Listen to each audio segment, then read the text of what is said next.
Yo, what's up guys, hope you guys are doing good. So today we are going to see what if Naruto was successor of Uchiha clan and fell in love with Kurenai part 1. Hope you will enjoy this video, so before we start please like the video and subscribe to our channel and hit bell notification, it motivates me to upload more fanfics for my lovely audience. So let's get started. The village hidden in the leaves, the first village of the shinobi world.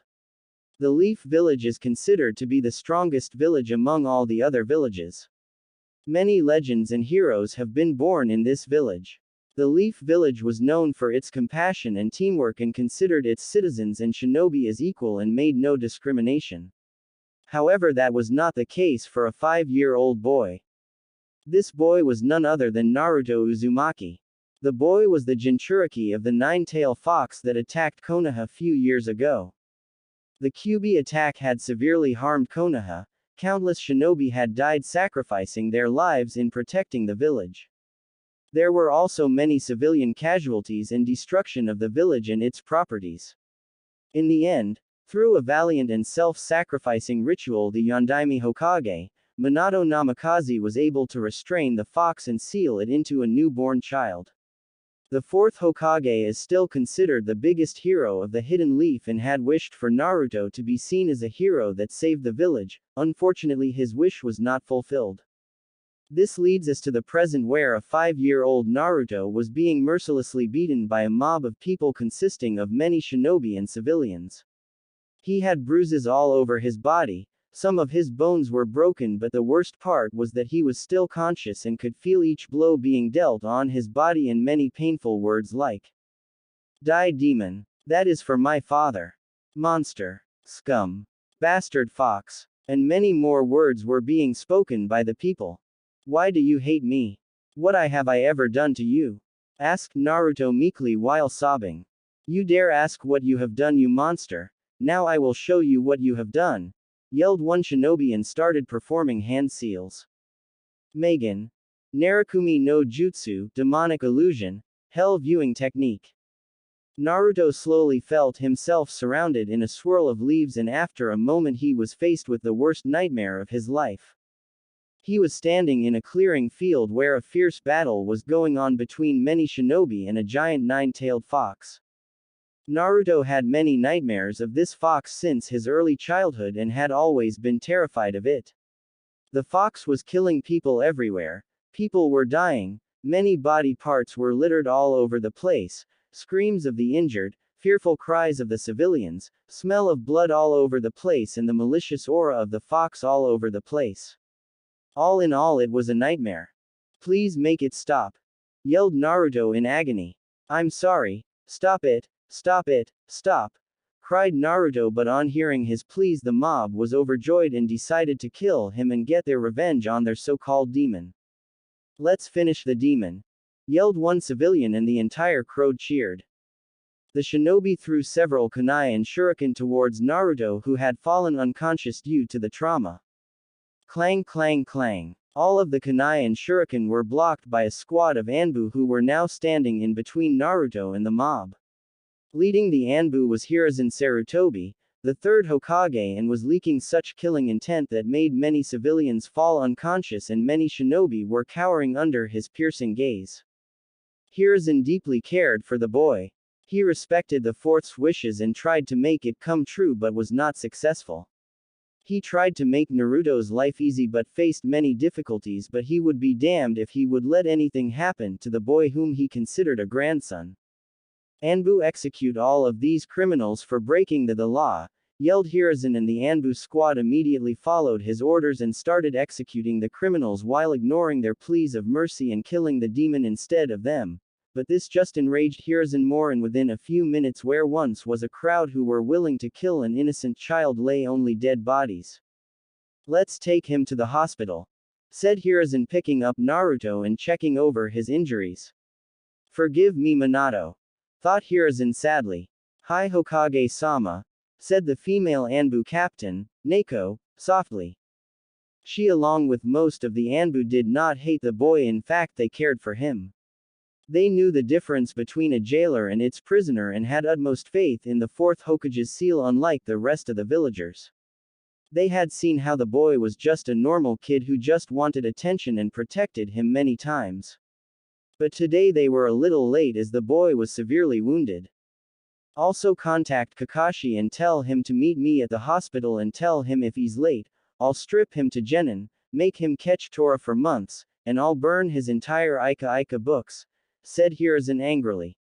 At once, said Neko and disappeared in a shunshin to fetch the masked Junin. If Hiruzen had observed more carefully he could have heard Neko smirk when Hiruzen mentioned burning Kakashi's Ika. Konoha Hospital. 2 hours later.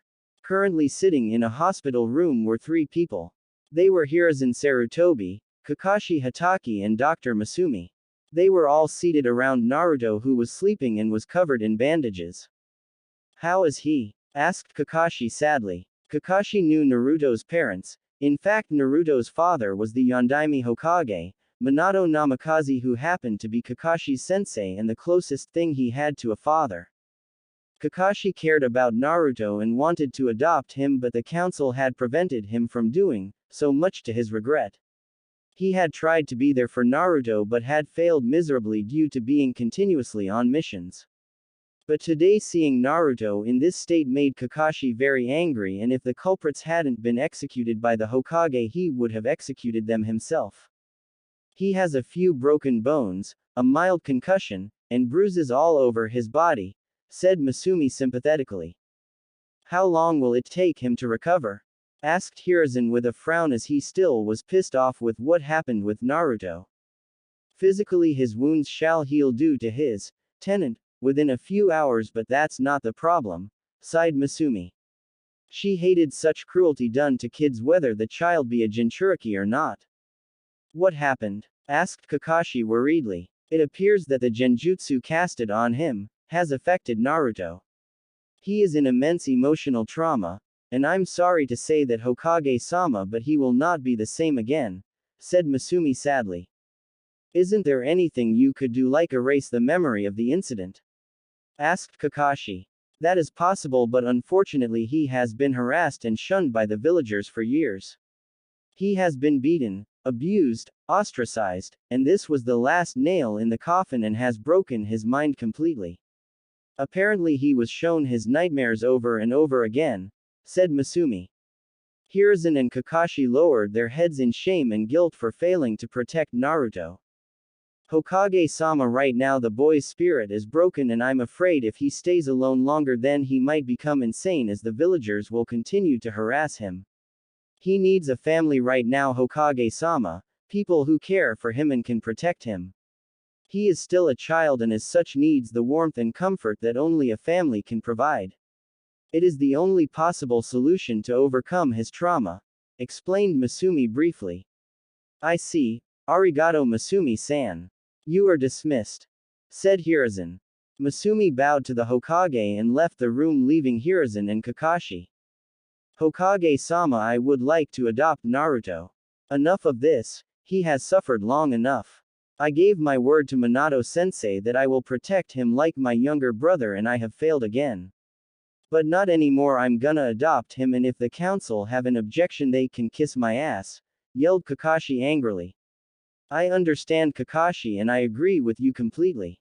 Naruto needs a family and I will support your decision, but first we have to see if Naruto agrees or not. If he agrees then you can adopt him, I will handle the council.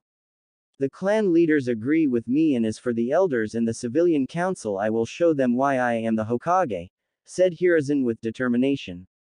Arigato Sandame-sama, said Kakashi with a bow. Both the men were shaken from their conversation when they heard Naruto's voice. Where am I? Asked Naruto quietly, opening his eyes slowly. I'm relieved to see you are alright, Naruto-kun. You are in a hospital, said Hiruzen sadly. I see, said Naruto dejectedly. Naruto, what's wrong? Asked Hiruzen, sensing Naruto's sad look in his eyes. Gigi, why do they hate me? Asked Naruto sadly. Naruto, I will tell you someday when you are older, said Hiruzen, averting his eyes from the piercing blue eyes of Naruto. No, Gigi, you will tell me now. I'm tired of being called a monster, demon, scum. I have been beaten, spitted, abused. I deserve the right to know. I can't take it anymore, said Naruto with tears dropping from his eyes. Hiruzen hugged Naruto tightly and tried to comfort him. Alright Naruto, I will tell you the truth. What do you know about the Nine Tails attack that happened 5 years ago? Asked Hiruzen cautiously. The Yondaime Hokage defeated him and killed the Nine Tails and saved the village, said Naruto with a little pride in his eyes. He considered the Yondaime his hero and wanted to surpass him. Yes, he defeated the Kyuubi, but he could not kill it. The Kyuubi cannot be killed by a human being. Despite being powerful, the Yondaime was still a man, and so he could not kill the fox, so he had to do the only thing possible, said Hiruzen, but before he could continue Naruto interrupted him. He sealed it in me, didn't he? Said Naruto sadly, which shocked both Hiruzen and Kakashi, who was silently observing the talk from a corner in the room. How do you know that, Naruto? Asked Hiruzen, shock evident in his eyes. It's not that hard, Gigi. I was born on October 10th, the day the Kyuubi attacked. The villagers call me Demon, Fox, and many other things. It also happens that I have a seal on my stomach which I saw once before in the nightmares I have often about the Kyuubi attack on the village. And now that you clarified that the Yondaime couldn't kill it, it all makes sense. Why Gigi? Why me? Asked Naruto sadly with a few tears dropping from his eyes. Both the men standing in the room were astonished on Naruto's accurate deduction. He is truly your son, sensei. I won't fail you anymore, thought Kakashi, impressed with Naruto's deduction and also not snapping immediately. It took a few moments for Hiruzen to get over his shock, and after a few moments got out of his daze. He then stared at Naruto and put a hand on his shoulder. Naruto, the Yondaime didn't want to do this to you, but he had no choice. So in order to protect the village he had to seal the Kyuubi in you. He wished that you be seen as a hero for protecting the village. That was his dying wish, but the villagers have not followed it, and for that I am sorry. And as for why he chose you, because he believed in you and trusted only you to protect the village, explained Hiruzen. The Yondaime believed in me? Asked a wide-eyed Naruto.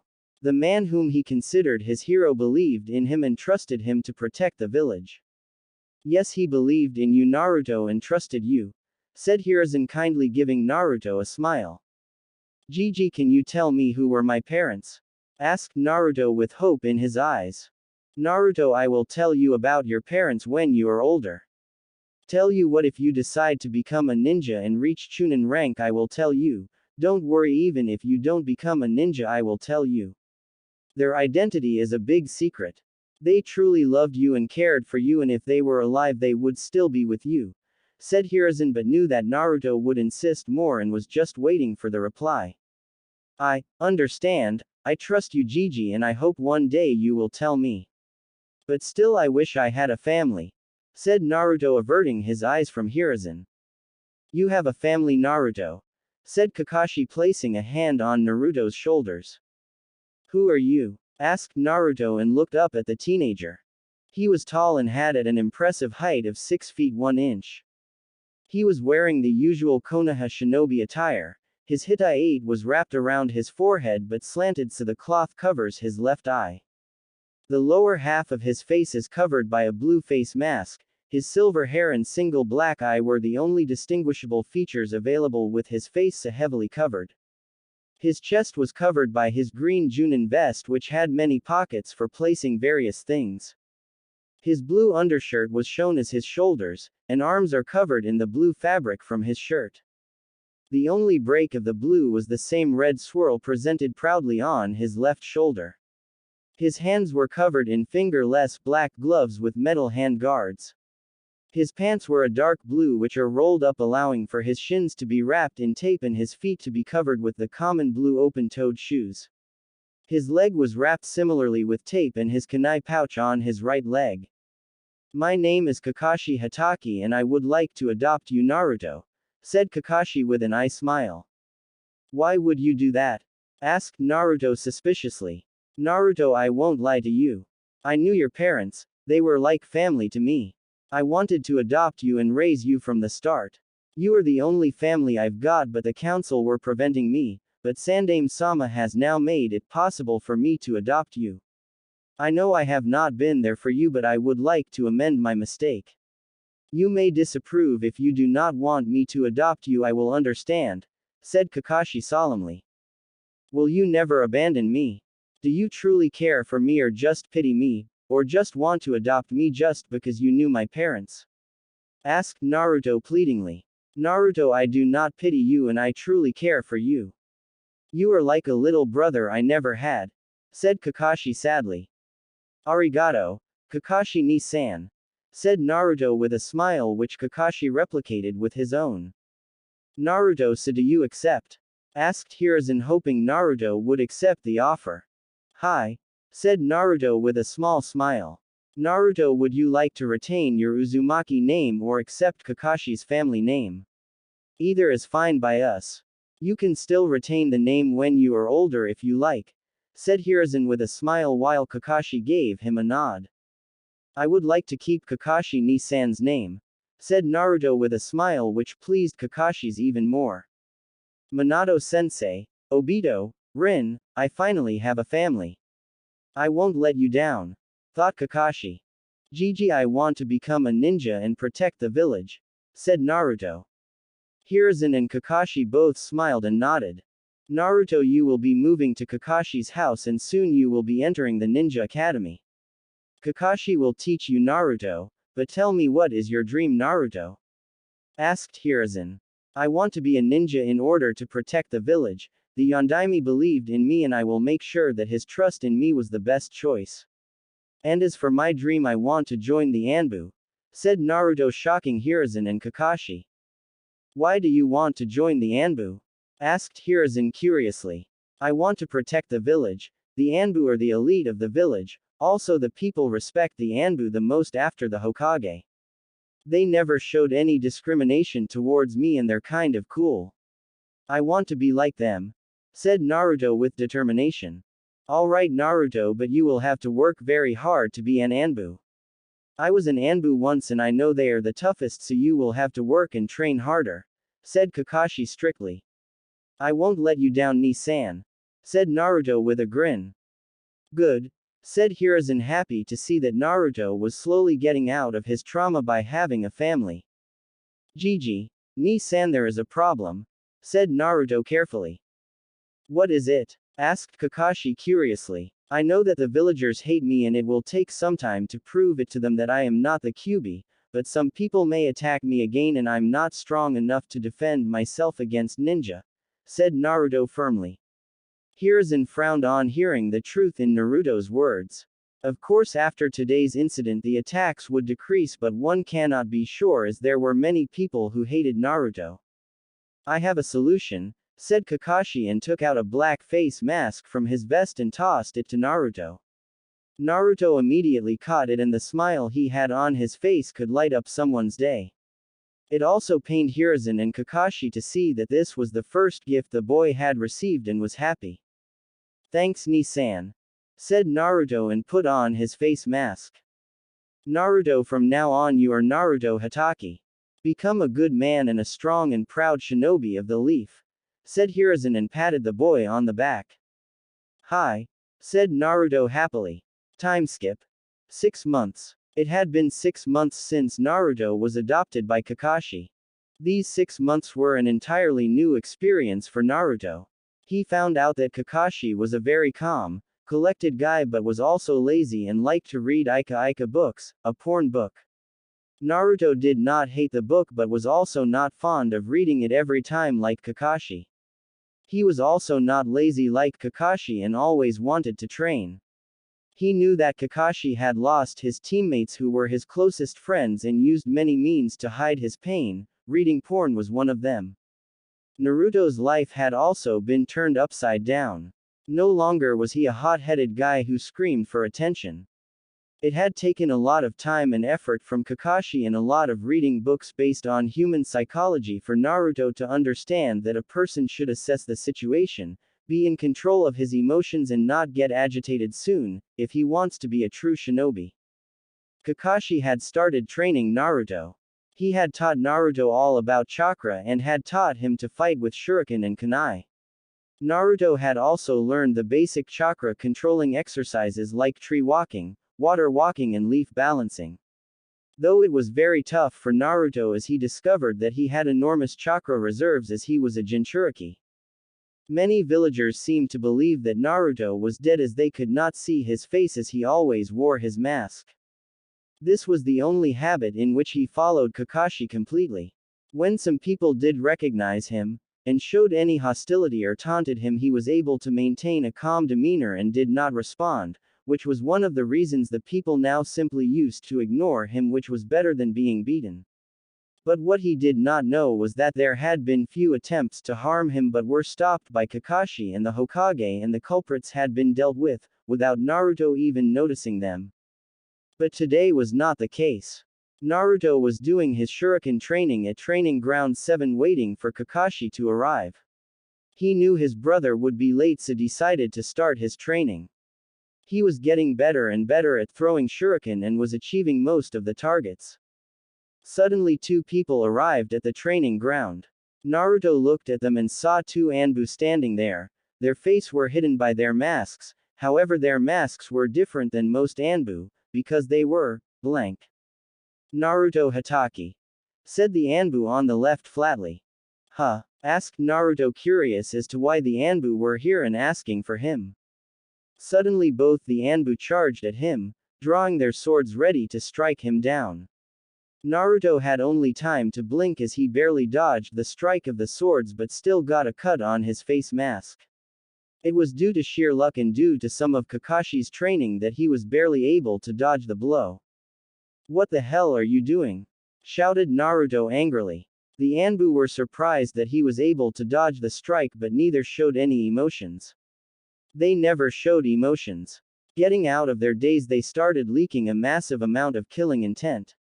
This was the type of killing intent of silent assassins. Naruto was frozen in shock. His body wasn't moving, his heartbeat was increasing every second, he was already hearing it beating so many times. He barely was able to get a kunai from his pouch but his hands were trembling. He had faced a lot of angry villagers on many occasions, but the killing intent these Anbu were leaking were the most powerful one he had faced in his entire life. There was a sharp pain in his eyes. The Anbu rushed at him, one of them swinged his sword towards Naruto, chest, while the other Anbu jumped in the air with his sword drawn ready to cleave Naruto in half. Time seemed to slow down for Naruto, all the things started to move much more slowly around him. He could see the leaves rustling in the air at a much slower pace, he could see that the Anbu were drawing closer towards him. To any other shinobi the Anbu would seem like blurs, but for Naruto he was able to read their movements and the exact angle through which they were going to strike him. I can't move. What is happening? I can't die here. I will not die, thought Naruto in fear. Acting purely on what his instincts were telling him, he back-flipped a few meters away, but the Anbus attacked him again. The one on the left tried to attack him with a diagonal slash from his sword, but before his attack could even connect, he felt something cold pierce his chest, but when he looked down all he could see was two red eyes with two tomos in it and a kunai buried deep in his heart. The Anbu's lifeless body fell dead on the ground, and after a few seconds a glow came from his left arm and the entire body was engulfed in flames, burning the body to ashes. Meanwhile Naruto was frozen in his spot, his hands were shaking, he was looking at the blood stained on his hands and realized he had just killed a man. He didn't know what happened, he had just ducked before the blow hit him, and before he realized what was happening his kunai was lodged into the Anbu's heart.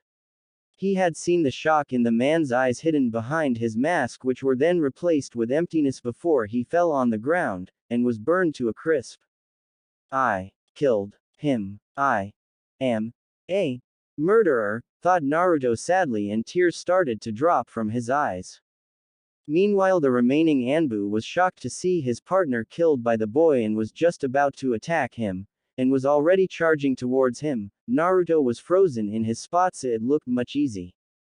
The Anbu readied his sword to deliver the blow, but his entire body was electrocuted as something had pierced his chest. He looked down to see a hand sticking out of his chest which was covered in a ball of lightning. He only heard a single word before he fell lifeless on the ground. Reikiri. Kakashi was just returning after his visit to the memorial stone when he had felt the killing intent coming from the training ground where Naruto was. He immediately rushed towards the spot and was shocked to see Naruto pierce a kunai through an Anbu's chest.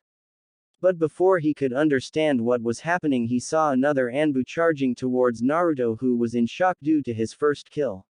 He quickly formed his Reikiri and disposed off the Anbu. He did not even wait to see the body burn as he immediately rushed towards Naruto. He immediately pulled Naruto in a hug and started patting his back. Naruto finally saw that Kakashi was here and started crying. After what seemed like a few minutes, Naruto's sobs stopped and he looked at Kakashi. "Ni-san, I killed him. I am a murderer," said Naruto with regret in his voice. Meanwhile, Kakashi was shocked when he looked at Naruto's eyes. Naruto's sapphire blue eyes were now red with two black tomos in it.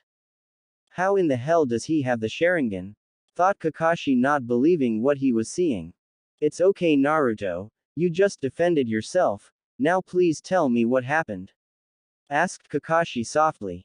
Naruto hesitantly nodded and told Kakashi about the entire incident. To say Kakashi was livid would be saying that Jiraiya was not a pervert.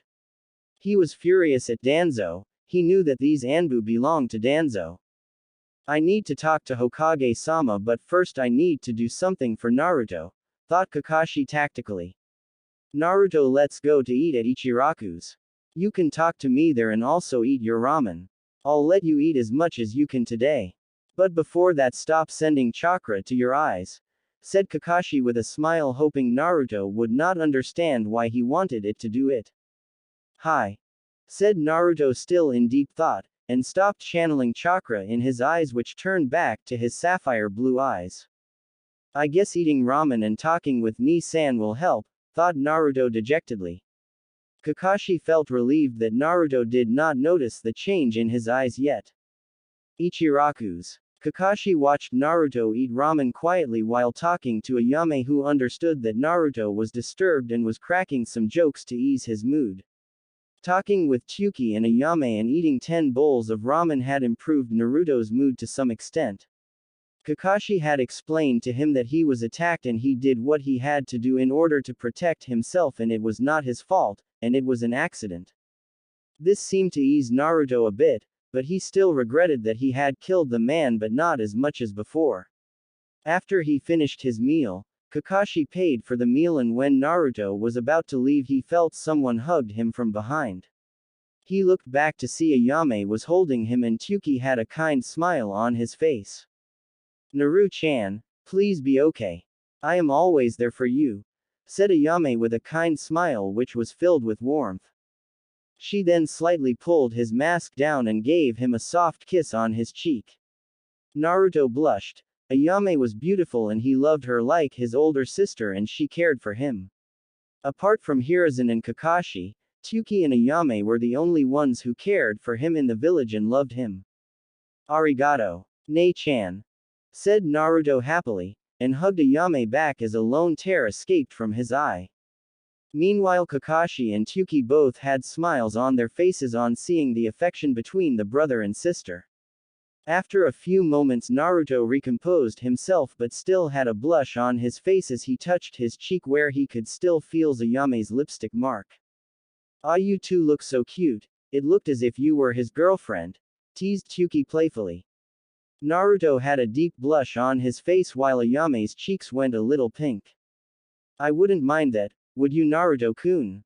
Ayame whispered in Naruto's ears mischievously. This got different reactions from the men. Kakashi had a perverted smile on his face. Tsuki was just dumbfounded by his daughter's reply, but after a few moments chuckled, but the person who was embarrassed the most was Naruto, whose blush just got a lot deeper. "What?" asked Naruto dumbly after a few moments. "I'm hurt. You don't think I'm good for you?" said Ayame and pouted. No, I didn't mean that, Ayame-chan. You are so beautiful, kind and caring," spoke Naruto quickly, but quickly covered his mouth on realizing what he had said. All the others laughed at his innocent answer while Ayame just got a light blush on her face. Looks like you'll have to learn Odoto. Here, said Kakashi happily, and tried to hand Naruto his Ika book, but before he could even blink, Ayame took the book from his hands and tore it to pieces and pointed a kunai just between Kakashi's legs. My precious, yelled Kakashi in horror, as he saw his book getting destroyed. Kakashi, if you ever try to corrupt my Naru-chan with that smut, I'll castrate you, said Ayame threateningly and in such a voice that promised a lot of pain. Said Kakashi nervously when he felt a knife being pressed a little harder on his crotch. Whoa, she's scary. Looks like I'll have to hide my book. Aw man, whined Tuki in his mind. Never read Ika in front of women. Troublesome, thought Naruto with fear. Somewhere two Naras sneezed. Good, Ayame stated with a smile. All three men face faulted on her sudden change in behavior. At one moment she threatens you and the next she is back to normal. Troublesome women, thought Naruto, Kakashi and Tuki at the same time. Somewhere two Naras sneezed again. Looks like some poor soul is tortured by some troublesome women, thought both at the same time. Before any further talk could take place, Kakashi simply dragged Naruto away from the ramen stand, hoping to save his balls. It had been a few minutes since they left the ramen stand. They were now standing in front of a playground. It was already evening and Kakashi had to report the incident to the Hokage. Naruto, why don't you go and play with those kids? It'll be fun, said Kakashi, pointing towards four boys of Naruto's age who were playing. Are you sure, Ni-san? You know that they may not accept me, said Naruto sadly. Kakashi frowned on, thinking how much the villagers had traumatized Naruto, but not any longer. I am sure, Naruto. Go have fun, I have to talk to Hokage-sama about what happened today. I'll pick you up in an hour, said Kakashi and disappeared via a shunshin. Man, I really need to learn that, thought Naruto with a chuckle. There were currently four boys playing in the field, well, not exactly. The first boy which Naruto saw had pineapple-colored hair which were tied upward in a short pony. His face was angular and he was busy watching the clouds. The boy sitting next was continuously eating chips and was a little chubby and had light-colored brown hair and a round face. One of the boys was sitting next to the others and was playing with a little pup. He had 2 marks on his face and slightly pointed teeth and dark brown hair. The last boy was sitting away from the others. He had black hair and his eyes were covered by sunglasses and he wore a light gray jacket. As Naruto approached the boys, a little hesitantly, after years of being rejected, he feared that even these kids would reject him like the kids from the orphanage. Who are you? Asked the boy with the pup curiously. I am Naruto Hatake, can I join you? Asked Naruto hesitantly. Sure. I am Choji Akamichi, said Choji happily and offered some chips which Naruto accepted happily. I'm Inuzuka Kiba and this is Akamaru, said Kiba and Akamaru barked. Nara Shikamaru, said Shikamaru curiously. What's with the mask? Thought Shikamaru with a frown. I'm happy to meet you all. Hey you, can I know your name too? Asked Naruto loudly, to the boy with bugs. On hearing being called, he came towards the group and was surprised that they didn't back away from him when his bugs crawled in his shirt. Aburame Shino, stated Shino stoically. Naruto Hatake. It's nice to meet people from 4 different clans of Konoha, said Naruto sharply. You know about our clans? Asked Choji in surprise. Yeah, my brother taught me. You are from the Akamichi clan. Your clan specializes in combat and is known for your physical strength and great research on food pills which were formed by your clan. Also, you own many restaurants in Konoha, said Naruto briefly. You are from the Nara clan, one of the smartest clans of Konoha. Your clansmen are known for your sharp knowledge and thinking, and advanced knowledge in medical ninjutsu and medicines, said Naruto simply. You are from the Inuzuka clan, one of the 3 best tracker clans of Konoha. You and your Ninken companions are best in tracking and hand-to-hand combat, said Naruto with a small smile. You are from the Aburame clan, your clan use Kikai bugs for tracking or capturing an enemy. Your clan is known for your logical thinking and is one of the best tracker clans of Konoha alongside the Inuzuka and the Hyuga, said Naruto seriously. Meanwhile all four boys stared dumbly at Naruto. Choji was pleased that Naruto didn't call him fat like many kids. Shikamaru was interested in knowing more about Naruto. Kiba and Akamaru both were happy when Naruto praised their clan and didn't call Akamaru a dog but Kiba's partner, while Shino was also intrigued as Naruto was not at all affected by his bugs and praised his clan. Whoa, you know all about our clans, now tell us something about yourself, said Shikamaru curiously. Tell you what, let's race. If you defeat me I'll tell you all you want, said Naruto with a smirk. I know how lazy you Naras are. You won't get to know about me easily, thought Naruto with a smirk. Troublesome, muttered Shikamaru with a yawn. Okay, said Choji cheerfully. You're on, I'll defeat you Naruto, boasted Kiba loudly and Akamaru barked happily.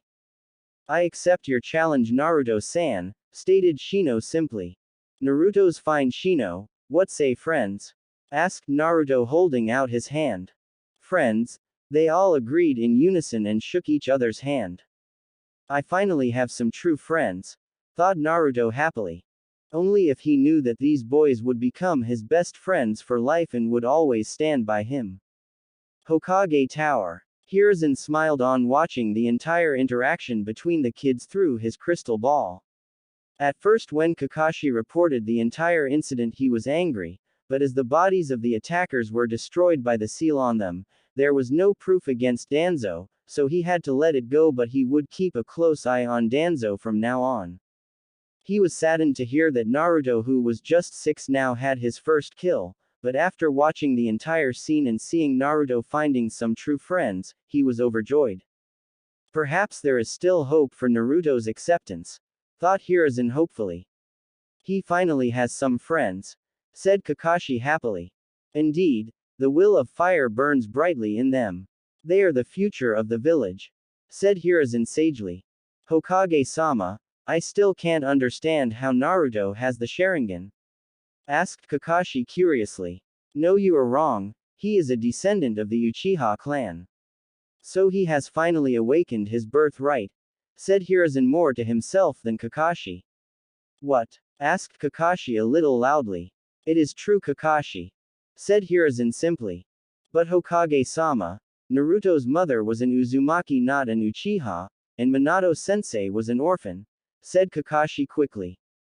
Yes, Kushina was not an Uchiha but that was not the truth about Minato, said Hiruzen seriously. I don't like the sound of this, thought Kakashi worriedly, as he somehow had a guess as to what the answer would be. Kakashi, what I am about to tell you is one of the biggest secrets of Konoha. Only I and Jiraiya know about this, but as you are Naruto's guardian and you already know this much I will tell you the truth. This is an SS rank secret, so I wouldn't need to remind you the penalties would I? Asked Hiruzen sternly and Kakashi immediately nodded. What do you know of Minato's parents? Asked Hiruzen seriously. Sensei was an orphan whose parents died in the Second Shinobi World War, said Kakashi simply and Hiruzen nodded. Yes, you are correct. Minato's parents died in the Second Shinobi World War but the more important thing is the identity of his parents, said Hiruzen suggestively. Who were they? Asked Kakashi cautiously. Yamato Namikaze and Rei Uchiha, said Hiruzen shocking Kakashi to the core. Now I know why Minato-sensei understood Obito better than me, thought Kakashi in surprise. Rei Uchiha? Asked Kakashi curiously. Her identity is not known by many people as she was banished from the Uchiha clan, explained Hiruzen slowly. Why was she banished Hokage-sama? Asked Kakashi curiously. Because of her lineage, said Hiruzen sadly. What lineage? Asked Kakashi. She is the daughter of Izuna Uchiha, said Hiruzen nervously. Izuna Uchiha? Asked Kakashi. He was the younger brother of Madara Uchiha, stated Hiruzen darkly. Kakashi was frozen on his place. The man was a legend and the thing he had just found was a great shock to him. Hokage-sama, so Naruto is the great-grandnephew of Madara Uchiha? Asked Kakashi nervously. Hi, Izuna died during the war-torn era. This was before the formation of the Hidden Leaf village by the Uchiha and the Senju clans. But when Madara defected from the village, Rei was ostracized from the clan as she was Madara's niece and was banished from the clan after some time. She after some time met a young Junin who was Yamato Namikaze, Minato's father. He was the clan head of the Namikaze clan. The Namikaze were not a big clan and were not quite famous at that time. They fell in love with each other and married discreetly with only me knowing of this as I was the Hokage. But during the Second War they died, and Minato became an orphan, said Hiruzen briefly and took a puff from his pipe. In order to protect Minato from the Uchiha, his identity was kept secret with only me, Jiraiya, Minato and Kushina knowing this. Also he was not able to awaken the Sharingan so no one knew, said Hiruzen seriously. So Naruto is the descendant of the Namikaze, Uchiha and the Uzumaki clans? Asked Kakashi in shock. Yes, and it must remain a secret until Naruto is old enough to understand this. And I must not explain it to you what would happen if the Uchiha came to know of this. They would demand Naruto to be taken into their clan and will use him as a weapon just like Danzo. Also they have been acting suspiciously a lot, said Hiruzen muttering the last line silently so Kakashi couldn't hear and was successful. I understand, but what should we do now? Asked Kakashi worriedly. Train him in using the Sharingan discreetly and if he asks any questions tell him they will be answered when he becomes a Chunin. If he persists send him to me. Kakashi no one else should know of this. Naruto's Sharingan should not become public knowledge as the council would then surely have another reason to turn him into a weapon and this time Danzo won't stop. He already sent his operatives today to test Naruto's skill. I'll keep an eye on him, said Hiruzen tiredly. Understood Hokage-sama. I will train him and he will be entering the academy next year with his friends. I want him to be with his true friends and have a normal childhood. But I will also try to not make him entirely dependent on the Sharingan, said Kakashi seriously. I'll have to inform Jiraiya, thought Hiruzen sharply. Agreed. You are dismissed Kakashi, said Hiruzen and Kakashi bowed and left the office. Hiruzen sighed. He was tired and looking at the paperwork in front of him, he groaned.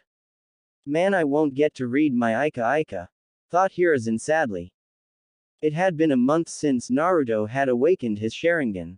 A lot had changed in the village. The entire Uchiha clan was massacred by Itachi Uchiha. The village had still not recovered from the shock. There was only one survivor of the attack. He was Sasuke Uchiha. His mental condition was not looking good. Many things had changed since then. Due to the Uchiha's massacre, Hiruzen had issued a martial law and placed the village under strict security. He now took complete control over the village.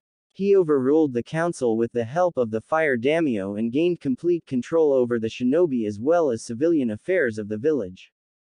The entire civilian council and the elders were furious and demanded him to give them back their power. But Hiruzen knew that he was the Hokage and he should be in command. The council were just advisors and should just advise, and not order him around. So with a few executions of some greedy counselors and imprisoning Homura and Kaharu the problem was solved. The Shinobi Council supported his decision and surprisingly Danzo did not raise any objections and it troubled Hiruzen very much. Just what was Danzo up to? Ever since Danzo's personal bodyguards attacked Naruto, Hiruzen had reprimanded Danzo. He knew he could not take more stricter actions against Danzo as it may lead to revolt in the village, but in order to show Danzo his place, he had reduced Danzo's personal shinobi to some extent. Danzo objected to this and had said that he had no hand in this and those shinobi acted on their own, but Hiruzen had threatened him to be in line or suffer the same consequences as the elders. This seemed to shut him up but Hiruzen knew better. Hiruzen knew that his actions may have increased his enemies but it was past time he gained control over the village. The Uchiha clan's massacre opened his eyes making him see how much he was swayed by others' influence. But what troubled him most was Naruto. Ever since he awakened the Sharingan, his demeanor started to change. He was now more reserved and only was his usual self to the people which he trusted. Kakashi and Hiruzen decided to give Naruto some time to cope up with his first kill because even if he was to become a shinobi, he was a 6-year-old child who had taken a life. He could still remember the day when they told Naruto about the Sharingan. It was after a few days after the Uchiha massacre, and the questions Naruto had asked unnerved Hiruzen a bit because they were way beyond a person of Naruto's age could even understand, but surprisingly Naruto understood it perfectly. Flashback. Few days ago. Naruto was right now standing in the Hokage's office. It had been a few days since his first kill. Kakashi had given him a break from his training and he spent most of the time with his friends. But something was bugging him and he decided to ask the Hokage about it. "What can I do for you, Naruto?" asked Hiruzen kindly. "Gigi, I wanted to ask you something," said Naruto politely. "Go ahead," said Hiruzen, but somehow he had an idea of what Naruto was going to ask. "Gigi, how was I able to evade that strike from the Anbu? I was no match for them. At one moment they were charging at me and I thought I was going to die. But then everything seemed to slow down. There was a pain in my eyes and then I could see the Anbu's movements before he performed it." "I don't understand," said a confused Naruto. "Sigh, Naruto, what I am about to tell you is a secret, and you should not reveal it to anyone until very necessary. Do you understand?" asked Hiruzen sternly. "Hi," said Naruto sincerely. Hiruzen then took out a small mirror from one of his desk drawers and asked Naruto to come closer. "Naruto, I want you to channel chakra into your eyes," said Hiruzen seriously. Naruto did as told, and when he looked in the mirror he was shocked. Instead of his blue eyes they were now red with 2 black tomos surrounding it. "Gigi, is this the Sharingan that Ni-san has?" asked a stunned Naruto. "Yes, Naruto, it is the Sharingan," said Hiruzen truthfully. "So I am an Uchiha," said Naruto dejectedly as the entire clan had been massacred, and now he could not find any more family. He did not like the Uchiha much but still they were family. "Not exactly. Yes, you are an Uchiha, but there are some other things about your parents which I would like to tell you when you are older." "You alright, Naruto?" asked a concerned Hiruzen. "Yeah, a bit," said Naruto silently. "Are you angry at me for not telling you this?" asked Hiruzen gently. "No, the Uchiha did not like me much, so I guess we are even, and I understand you had good reasons," said Naruto quietly. "Naruto, don't you feel sorry for them as they were somehow your family?" asked Hiruzen curiously. "A bit, but they were so cold towards me, so I don't know what to feel. I am sad that they were killed, but I didn't know any of them, so I don't know what to feel," said Naruto tiredly. "Alright, I understand. Naruto, I will tell you about your parents when you are older. Is that alright?" asked Hiruzen kindly. "I think so. I have a lot of things going in my life, and I don't think I can handle another new revelation right now, even though I want to know about them. Now is not the time," explained Naruto briefly.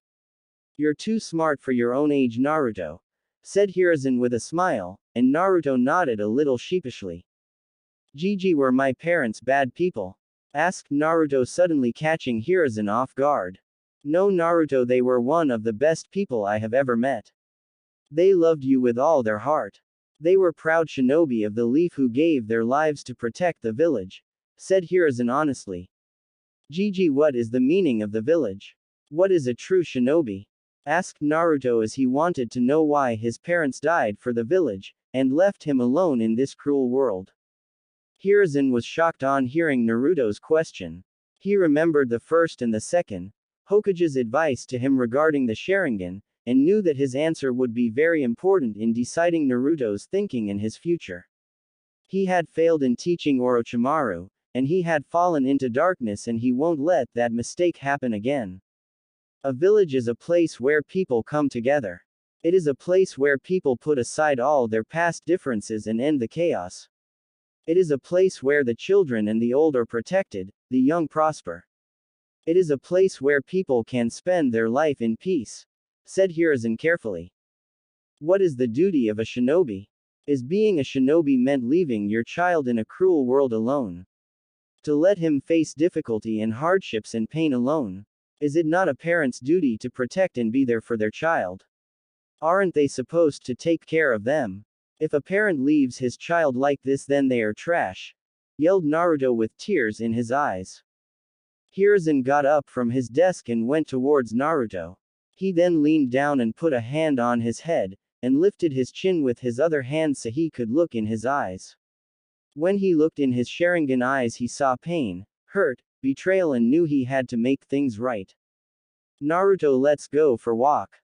Hold on to my hand tightly, said Hiruzen seriously, and grabbed Naruto's hand and shunshined from his office.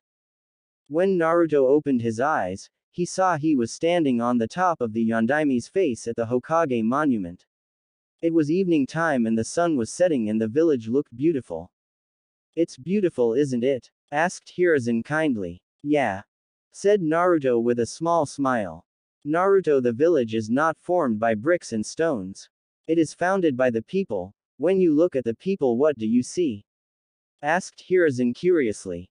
Naruto looked towards the village and saw some kids playing far away, some people enjoying in a nearby restaurant, some people were just chatting around, and much more. It brought a small smile on his face. The people look happy and at peace, but it also makes me realize that I may never have such happiness in this world, said Naruto dejectedly.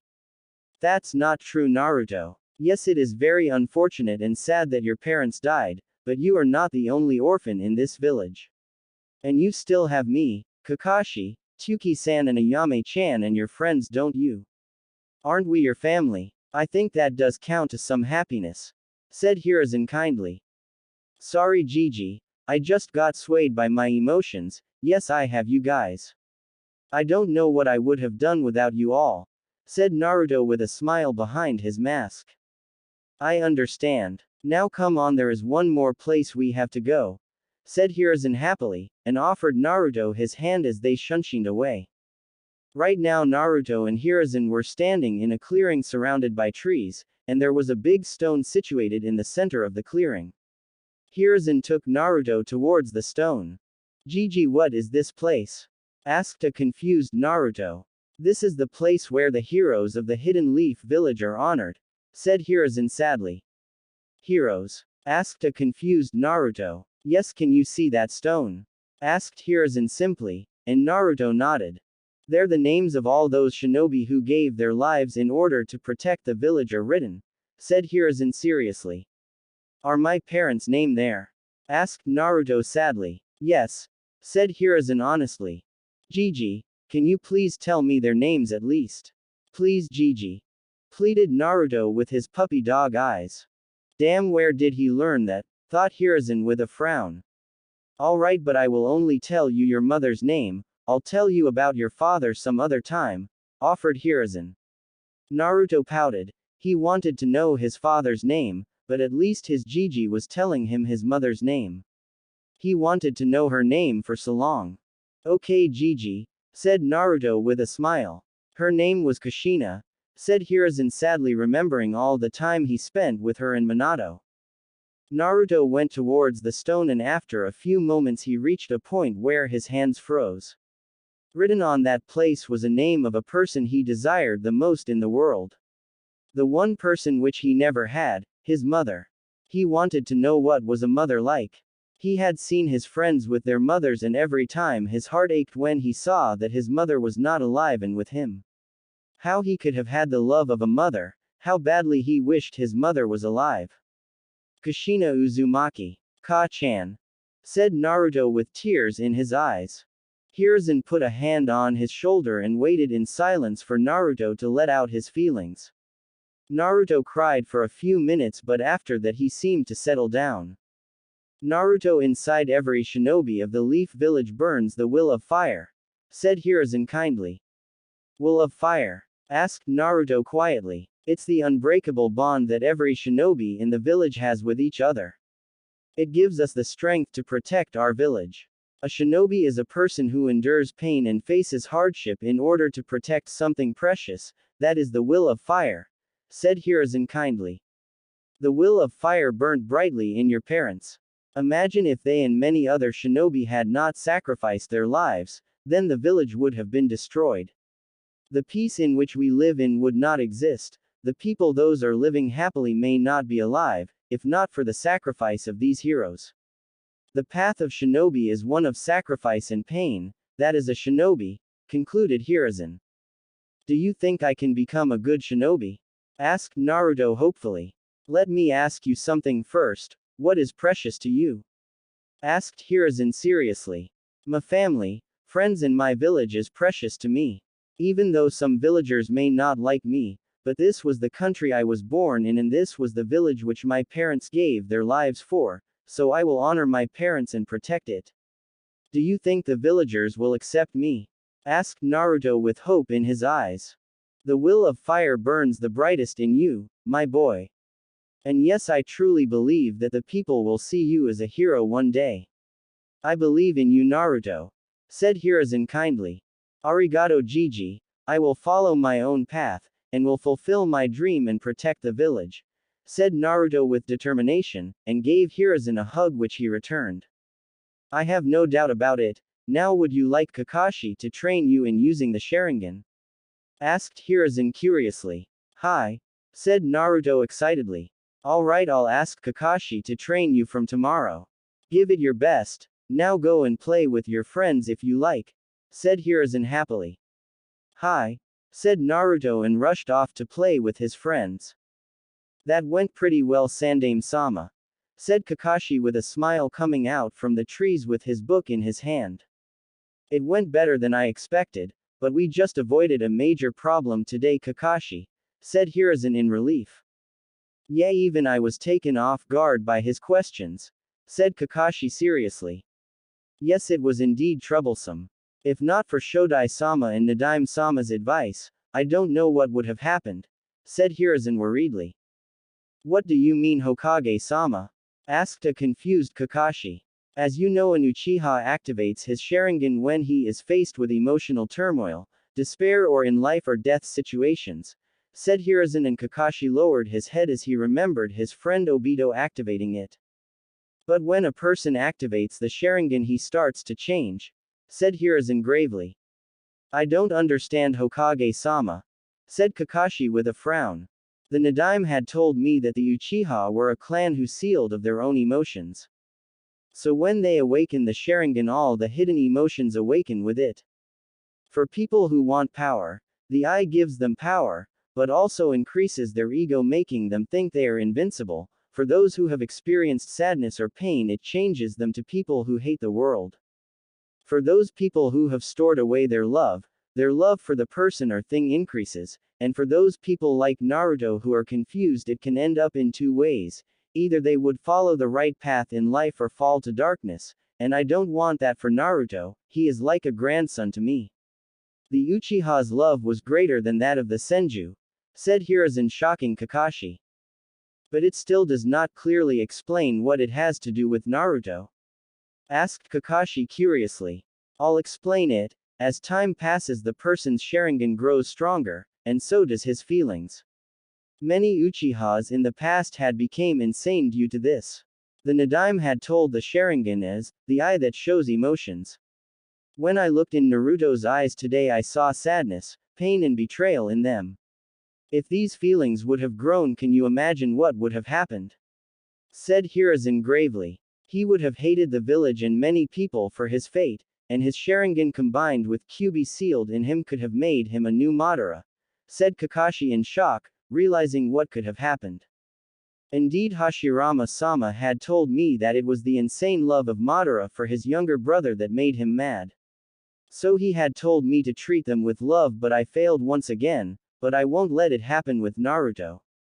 I had tried to talk to Sasuke sometimes, but the trauma he has suffered is intense, and he refused to talk, but I hope with time he will recover from it. Said Hiruzen hopefully. Kakashi nodded, understanding what the Sandaime meant, as he could not stop the Uchiha's demise and was blaming himself. I'll have to be careful with Naruto. But I will train him to be a better shinobi, and a good man, thought Kakashi with determination. The next day, Naruto and Kakashi, We're standing in the Forest of Death, aka, Training Ground 44. Kakashi had brought Naruto here many times in order to train him. He had chosen this place in order to train Naruto in using the Sharingan, as almost nobody came to this place, so they won't notice Naruto using the Sharingan. Today the training was going to be different. First of all, Kakashi was not reading his book, and was looking serious, while Naruto was also ready to begin his training. After talking with the Hokage, his resolve was strengthened and his goal became more clear to him. Alright Naruto, since I have already taught you chakra control exercises, and basic taijutsu, I deem you fit to learn ninjutsu, and how to use the Sharingan from today. You up for this? Asked Kakashi cheerfully. Hi, Ni-san, said Naruto politely. Alright, first of all I'm going to teach you the basic jutsu which academy students are taught. Normally you shouldn't be learning ninjutsu at such young age, but you have some enemies in the village, and so in order to defend yourself, you are going to learn ninjutsu, said Kakashi firmly, earning a nod from Naruto in return. But before we start your training, I am also going to teach you how to use the Sharingan, said Kakashi and lifted his headband, opening his Sharingan eye. Ni-san, can you tell me the abilities of the Sharingan? Asked Naruto curiously. Alright, Naruto, but first activate your Sharingan, and tell me what you see, said Kakashi firmly. Naruto channeled chakra into his eyes, and instantly a two-tomo Sharingan appeared. Ni-san, I can see the chakra flowing in your body, also when the Anbu attacked me I was able to predict his movements before he made them. That's all I know about the Sharingan, said Naruto honestly. Impressive. The Sharingan has many attributes, and one of them is certainly to predict one's movements before he or she actually makes them. The Sharingan has 3 levels. First, is the level with only tomo in each eye. Within this form, you can partially predict movements as well as see the opponent's chakra array, albeit a little bit blur. Only after the second stage of the Sharingan, which composes of 2 tomo in each eye, would you be able to fully visualize the opponent's chakra flux and composition. Within the second level, the Sharingan can then copy the hand signs as well as how much chakra is needed for either ninjutsu or genjutsu. Finally, the third level, which of course, is composed of 3 tomo in each eye, is when the Sharingan is complete and no technique escapes from the eye's copying ability. Also, as your Sharingan develops, your speed will certainly increase simply because you'd be one step ahead of every move your opponent makes, explained Kakashi briefly. Naruto listened to the entire explanation carefully, and was amazed with the abilities provided by the Sharingan. So I can copy any ninjutsu, genjutsu and taijutsu styles. That's impressive, said Naruto with a smirk. Hold your horses, yes you can copy them, but that does not mean you have to do it, said Kakashi firmly. Why not? Asked Naruto in confusion. You should not be too much reliant on these eyes. You should also learn things on your own, said Kakashi seriously. I get your point, Ni-san. But you told me once we are shinobi, nothing in our line is fair. My opponent will not hesitate to hold anything in a fight with me, and neither do I.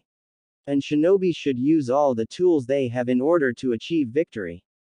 The Sharingan is a tool, and I will use it, but I will also work hard and learn on my own too, said Naruto with determination. Kakashi was left speechless. His little brother had just outsmarted him, and his answer was logical too. Naruto will need all the power. Alright, I get your point. Now before learning any ninjutsu, you must understand that it is divided into 3 parts, instructed Kakashi seriously.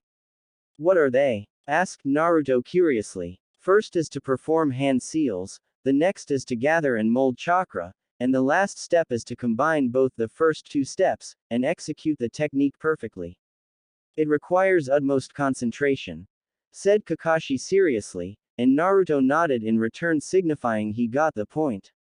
Now the technique, which I am going to teach you, is the most basic technique, which almost every shinobi uses. It is called Kawarimi no Jutsu, said Kakashi briefly. What does this technique do? Asked Naruto curiously. With this technique, Users replace their own body with some other object, generally with a block of wood, the moment an attack lands. This creates an optical illusion, making the enemy think the attack was successful. From this, the user can use the lapse in the enemy's attention to attack or flee from the battlefield, said Kakashi, and did the hand seals, and replaced himself with a nearby log of wood. He could have done that technique without hand seals, but he wanted Naruto to learn it. Meanwhile, Naruto had watched the entire process with his Sharingan. He had watched Kakashi perform the hand seals quickly. To any other person it may have seemed like a blur, but his Sharingan allowed it to see them. He also saw the chakra required to perform it. That is very useful technique, Ni-san, said an impressed Naruto. Indeed it is, but before you perform the Jutsu first you must perform the hand seals as quick as me, said Kakashi seriously. Why do I need to perform hand seals quickly? Asked Naruto in confusion. Because in a fight your enemy won't allow you to perform your jutsu. So you need to be quick in performing the jutsu, and with its hand seals, explained Kakashi simply. Hehe. Sorry Ni-san, said Naruto sheepishly, and rubbed the back of his head. That means you're not as smart as you look, Odoto, teased Kakashi playfully. Huh, did you say something? Asked Naruto with a smirk. Kakashi had a look of horror on his face. Never in his entire life he had been outsmarted verbally, and now his little brother had used his own trick against him. If Guy finds out about this then he'll never let me live with it, thought Kakashi fearfully, and paled on even thinking about it. Meanwhile Naruto was laughing loudly, as he had just tricked his big brother. Ha! Got you Ni-san, thought Naruto with a smirk. For that you will have no ramen for a week and you will perform the hand seals while I play with you, said Kakashi with an evil chuckle. No! Yelled Naruto in horror. Dodge! Said Kakashi and threw 5 shuriken towards Naruto. Naruto easily dodged them, but saw a dozen more shuriken coming towards him at lightning fast speed. Shit! Thought Naruto in shock, and performed the hand seals as quick as he could, and replaced himself with a wooden log. Man, that was close, said Naruto in relief. You performed quite well, said Kakashi with a chuckle. Next time give me a heads up, will you? Asked Naruto irritatingly. I'll try. Now since now you know how to perform the technique, let's move on to the next one. Keep your Sharingan on, said Kakashi sternly. Ni-san, while I would like to learn much more with the Sharingan, I want to learn the next jutsu on my own and a little bit faster. Do you have any technique that can help me? Asked Naruto curiously. Yes, there is one technique. Now that I think about it, you should be able to perform this technique, as you have the required chakra and control. This technique helps the user learn a jutsu 10 times faster, said Kakashi seriously. What is it? Asked Naruto gleefully. Kage Bunshin no Jutsu, said Kakashi with a smirk, as he knew how useful this jutsu was. Kage Bunshin? Asked Naruto in confusion. It is an B rank jutsu. Only Junin and people with high chakra levels are able to perform it, but you will be able to do it. First deactivate the Sharingan, said Kakashi. Naruto nodded and deactivated his Sharingan. What does this jutsu do? Asked Naruto excitedly. It is similar to the clone technique. This technique creates clones of the user.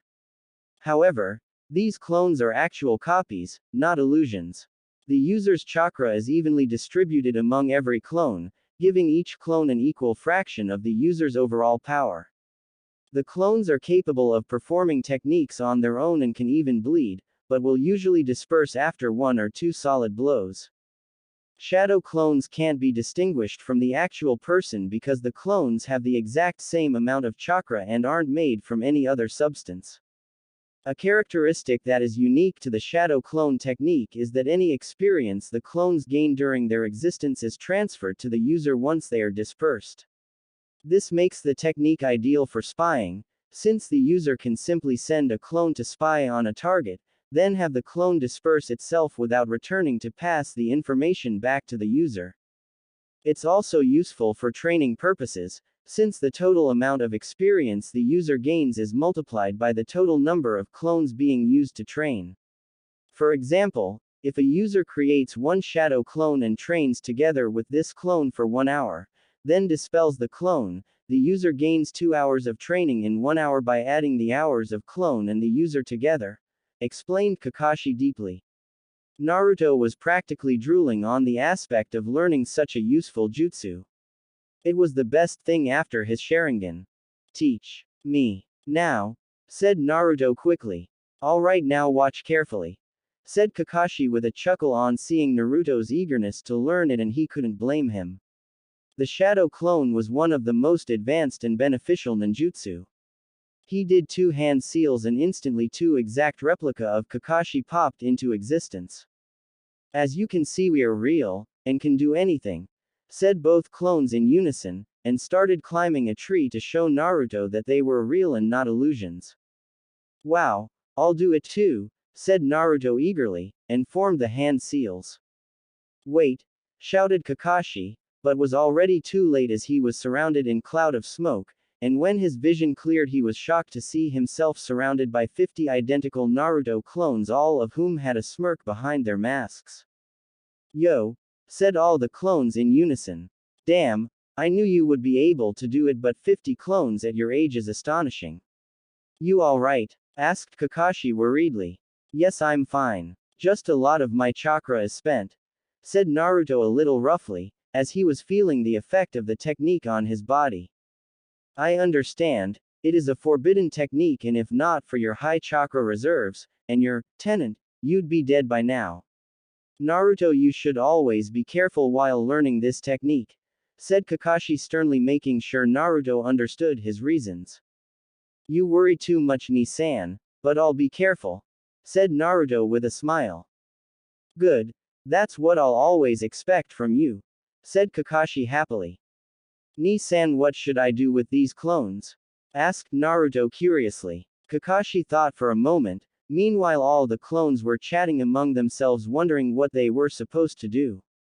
I think it's time to find out about his elemental affinity, maybe teach him a jutsu or two according to his element, thought Kakashi tactically, and took out a piece of paper.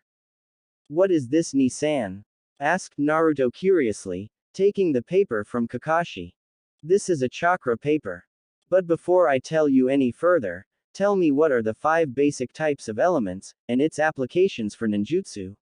Asked Kakashi sharply, hoping Naruto would give the correct answers, after all the training and books which he had made Naruto read. There are 5 basic types into which the nature of chakra can be transformed, called the 5 elements nature transformation, Godai Seishitsu Henka. These 5 types are also called elements and are not only the origin of the names of the 5 great shinobi countries, but also the foundation of all elemental ninjutsu. The 5 basic natures are all connected to each other in a circle, each being weaker than one and stronger than the other. They are fire, water, wind, earth and lightning, explained Naruto briefly. Accurate as always, I trained you well, said Kakashi proudly, and Naruto nodded humbly. Every person has chakra that has an affinity towards one of these types, a characteristic that seems to be genetic, since whole clans sometimes share the same affinity. Most members of the Uzumaki clan, for example, had an affinity towards the water nature. They were one of the most skilled water users in the world, whose skills surpassed even the Nadaime Hokage, who was said to be the most powerful water user of his time. He could convert the moisture in the surrounding environment and create water, said Kakashi briefly. That's excellent, but what would happen if a person does not have the affinity for an element? Asked Naruto curiously. Usually it would be extremely difficult for a person to master the ninjutsu of that element, as it is not his type, and also it would require a lot of chakra. But it is not impossible. A person could still learn a technique of the element which he does not have, but it won't be very effective, explained Kakashi. So how can I find out my element? Asked Naruto eagerly. The paper which you have in your hand is a chakra paper, pieces of paper made from a special type of tree, that are grown and fed with chakra, that are used to react to even the slightest hint of chakra in any of a number of ways, depending on the nature latent in the chakra. If your affinity is fire, it will burn. If your affinity is water, it get wet damp. If your affinity is earth, it will crumble. If your affinity is wind, it will be sliced, and if your affinity is lightning, it will wrinkle. Now channel your chakra into the paper. Let's see what you got, explained Kakashi seriously. Naruto then channeled chakra into the paper, and the results were quite astonishing. At first the paper got damp, then it got sliced in half, but before it could reach the ground, one half of it was burnt to ash while the other half wrinkled. Kakashi's eyes widened on seeing the results. He had expected Naruto to have 2 affinities at the most, but he had 4 natural affinities. That's impossible, thought Kakashi dumbly. Interesting, smirked Naruto proudly. Ni-san, how do I have 4 affinities? Asked Naruto curiously, bringing Kakashi out of his daze. I think it's because of who you are, Naruto, that you have these affinities, said Kakashi honestly.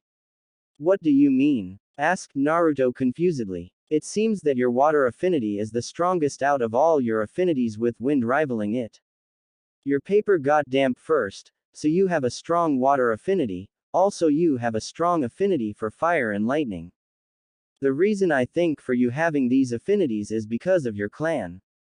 You belong to the Uzumaki clan, who were the strongest water users in the world, so you got water as your strongest affinity. As for your fire affinity, the Uchiha clan's primary affinity was fire, so you gained that affinity as well. Your father had lightning affinity like me, so you inherited that from him, and as for your wind affinity, I think it is your own, said Kakashi suggestively. Okay, Ni-san, but what was Tu-san like? Asked Naruto curiously. Your father was one of the most talented and strongest shinobi of the world. He was also a very smart and kind man who cared for his friends and village, explained Kakashi, also not giving any vital points about Minato's abilities. Thank you for telling me, Ni-san, but will I be able to perform any earth techniques? Asked Naruto hopefully. They won't be much efficient, but with hard work you could at least be able to perform it as an average jutsu, said Kakashi honestly, and Naruto nodded, satisfied with the answer he got. Alright, now as you have water as your strongest affinity, I am going to teach you a water jutsu. It is called Mizu Bushin no Jutsu. It is similar to the shadow clone technique, except it creates clones out of water that have 1/10 of the original person's power. Like other solid clone techniques, the clones can be used to perform tasks the user is unable or unwilling to do for themselves. The range of the clone is limited, however, as it cannot travel very far from the original body without losing control. Like other clone techniques, if the water clones are injured enough, they will revert back to normal water. Now normally this technique requires a source of water, but you will be able to perform it, explained Kakashi and showed Naruto the hand seal. Naruto formed the tiger seal, and in a moment 3 identical water clones were formed. It seems I was right. You are able to convert the moisture in the air to water like Nadime-sama, though you are not at all as great as he is with water manipulation, but with a few years of training you will be. You are indeed a true Uzumaki, said Kakashi proudly, and Naruto bowed in return, showing his appreciation to his brother. Ni-san, what rank was that jutsu? Asked Naruto curiously. It was a C rank jutsu. It is indeed impressive that you are able to do them, but don't ever get arrogant about your powers, Naruto. It has led to the downfall of many shinobi, said Kakashi strictly, and Naruto gave him an honest yes in return. I won't, Ni-san. What affinity do you have, Ni-san? Asked Naruto excitedly. My primary affinity is lightning, but I also have water as my sub-element, and I know a few fire and earth jutsu. Though I only know 4 wind jutsu, explained Kakashi briefly. That's impressive, Ni-san. Can you teach me any more jutsu? Asked Naruto hopefully. The prospect of learning new jutsu was quite interesting. Yes, I am going to teach you 3 more jutsu today, but first I want you to divide your clones into 2 equal groups. One of my clones will supervise each group, and will teach them a jutsu each, but keep their Sharingan active, as it will help them maintain their Sharingan for a longer while, and will help in learning the jutsu faster, while you and I will meditate, instructed Kakashi. Why do I need to meditate, Ni-san? Asked Naruto with a frown. Meditation will help you increase your concentration, and better control of your chakra. It will also make you aware of your surroundings. Also, I want to find out something, said Kakashi silently. I hope I'm right on this one, thought Kakashi hopefully. Naruto nodded and divided his clones into two groups, and they went with each of Kakashi's clone to learn their respective jutsu. Naruto then sat in a lotus position and started concentrating. At first nothing happened, but after a few minutes of utmost concentration, he could slowly hear the sounds of far-away creatures of the forest, the flow of river, and most surprisingly he could feel Kakashi's chakra signature. Ni-san, why am I sensing your chakra signature? Said Naruto in confusion. As I expected, thought Kakashi with a smirk. You can sense my chakra because you are a sensor, said Kakashi proudly. A sensor? Questioned Naruto. Let me explain. Many in the Uzumaki clan were skilled sensors, so I had some expectation as you could also be one. A sensor Kanshi Taipu is a ninja that is capable of detecting the presence of other people through their chakra. A skilled sensor can detect their targets from a great distance, as well as differentiate the characters by their chakra signature alone. They are even able to tell when other sensors are using their abilities, explained Kakashi briefly. So can you teach me how to use my sensing ability too? Asked Naruto happily. Sure, I can give you some pointers, as I can too detect chakra signatures and have a good sense of smell, said Kakashi truthfully, and started teaching Naruto. Meanwhile, with Shadow Clones Group 1. In a clearing were standing 25 Naruto clones facing one of Kakashi's clone. There were training dummies in the field and the clones were waiting to be trained a new jutsu. So what is this jutsu? Asked one clone of Naruto loudly. It is called Kaden. Gokaku no Jutsu, Fire Style, Fireball Jutsu. It is one of the prized jutsu of the Uchiha clan, and is AC rank offensive ninjutsu. In this technique, chakra needed inside the body is converted into fire, and expelled from the mouth either as a massive orb of roaring flame or as a continuous flame thrower. The scope of the attack is altered by controlling the volume of chakra that is mustered. The released flames will engulf their target, and leave a crater on the ground's surface, explained Kakashi's clone briefly. So how do we do it? Asked another Naruto clone quickly. Now, I'm going to perform the jutsu, and you will watch it with your Sharingan, instructed Kakashi's clone and performed the hand seals. Kaden. Gokaku no Jutsu, Fire Style, Fireball Jutsu. A large fireball was released from the clone's mouth, which rushed speedily towards one of the training dummies, burning everything in its path and with a loud bang crashed with the training dummy and burned it to a crisp. The clones were fascinated with the jutsu, and copied it down and started performing the jutsu. Meanwhile, with Shadow Clones Group 2. The jutsu which you are going to learn is called Sweden. Mizurappa Water Style, Violent Water Wave, explained Kakashi's clone simply. What does it do? Asked one Naruto clone in confusion. In this technique, water gushes out from the mouth like a waterfall and washes away the enemy. One can freely control the power of this technique with the amount chakra one releases.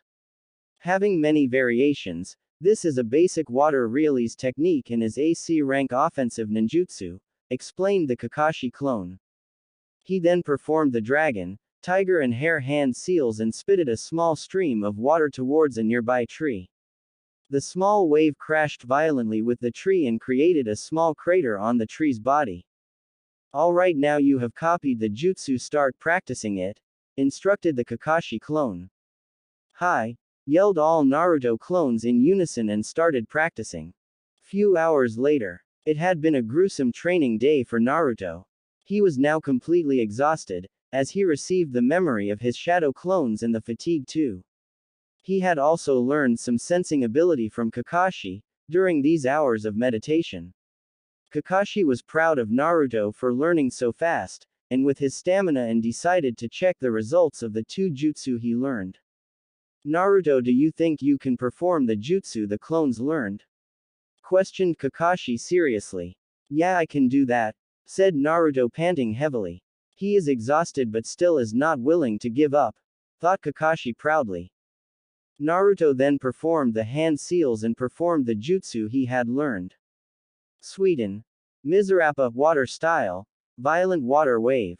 A large wave of water rushed out of Naruto's mouth, and flooded the entire clearing, and crashed against everything nearby violently with a loud bang. He is a skilled water user. He has the potential to surpass Naitami-sama someday, thought an astonished Kakashi after seeing the power of Naruto's jutsu. Indeed, he had the help of the Sharingan and the Shadow clones, but to master a C-rank jutsu in a few hours at Naruto's age was a big feat.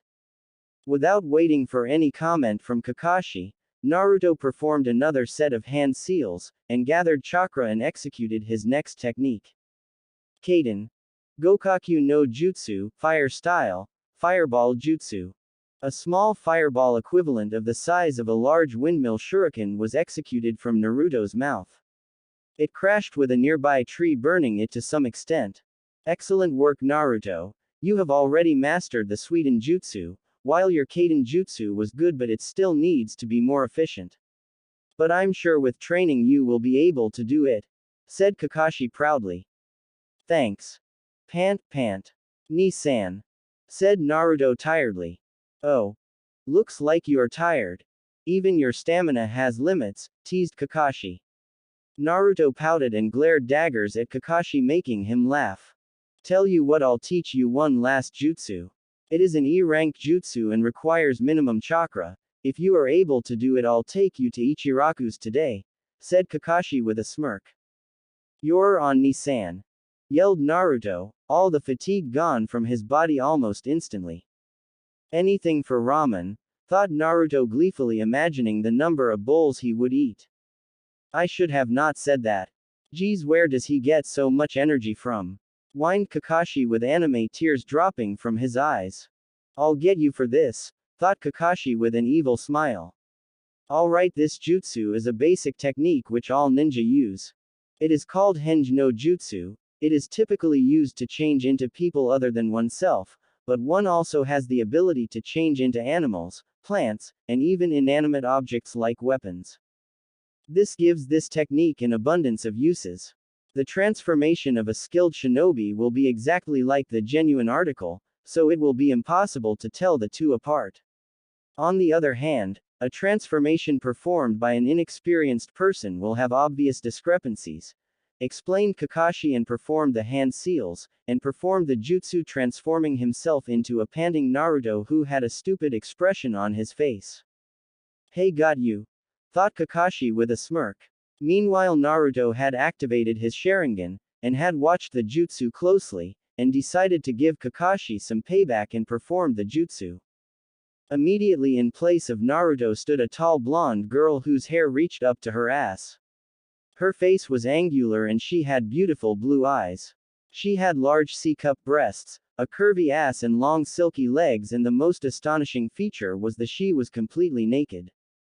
Oiroku no jutsu, sexy jutsu, said Naruto with a smirk. Kakashi had crashed into a nearby tree with a heavy nosebleed and had a perverted smile on his face before he became unconscious, and drifted into his perverted world. Payback's a bitch, Ni-san, thought Naruto with a smirk, and collapsed from chakra exhaustion, but had a large smile on his face for his success. After a few minutes, Kakashi woke up, and laughed on remembering how he was knocked out. He then went and picked up Naruto, who was sleeping peacefully. That jutsu was damn impressive, I'll have to learn that from him, thought Kakashi perversely. But still he managed to learn so many jutsu in one day and mastered almost all of them.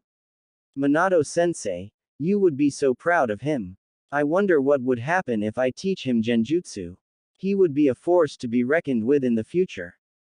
But I wonder what will his academy life be, thought Kakashi with a smile, and started walking towards their house. Only if Kakashi knew that this day had marked the birth of the Sharingan prodigy, who would decide the fate of the world. Time skip. 3 years. A lone figure could be seen walking through the streets of Konoha. This person was 4 feet 9 inches tall. He was wearing a black t-shirt and blue pants. His hands were covered by his fingerless metallic gloves. He wore black sandals. His face was covered by a black face mask. He had a well-toned body and his blonde hair were wildly swinging in the air with two bangs falling over his covered face. Many civilians did not recognize this person and were just busy doing their work, while some shinobi recognized this person but ignored him. This person was none other than Naruto Hatake. It had been 3 years since Naruto had awakened his Sharingan and had started training to become a shinobi. He had joined the ninja academy with his friends 2 years back. His training had been going very well. He had found out that he was a ninjutsu specialist and was quite proficient with it. Kakashi had taught him a few jutsus and was constantly training him whenever he was free from his missions. His most notable achievement in ninjutsu was his mastery over water jutsu. He could learn and perform sweetened water-based ninjutsu very quickly. He also learned some jutsu of his other affinities but was unable to learn any earth-based ninjutsu. His Sharingan had fully matured and now had 3 tomos in it. It was during a sparring session with Kakashi that he was able to awaken the final stage of his Sharingan consisting of 3 tomos in each eye. Kakashi had congratulated him on achieving the final stage of his Sharingan. His taijutsu had improved too. Kakashi had made him use weights in his training. They were not too much but still he kept on increasing them as time passed. He also taught him some moves of the Uchiha's intercepting fist which focused mainly on speed and the movement of the opponents. Needless to say this style suited Naruto much better with his Sharingan. Genjutsu was quite a difficult subject for him. Due to his vast chakra reserves he had trouble controlling his chakra. Genjutsu required precise chakra control.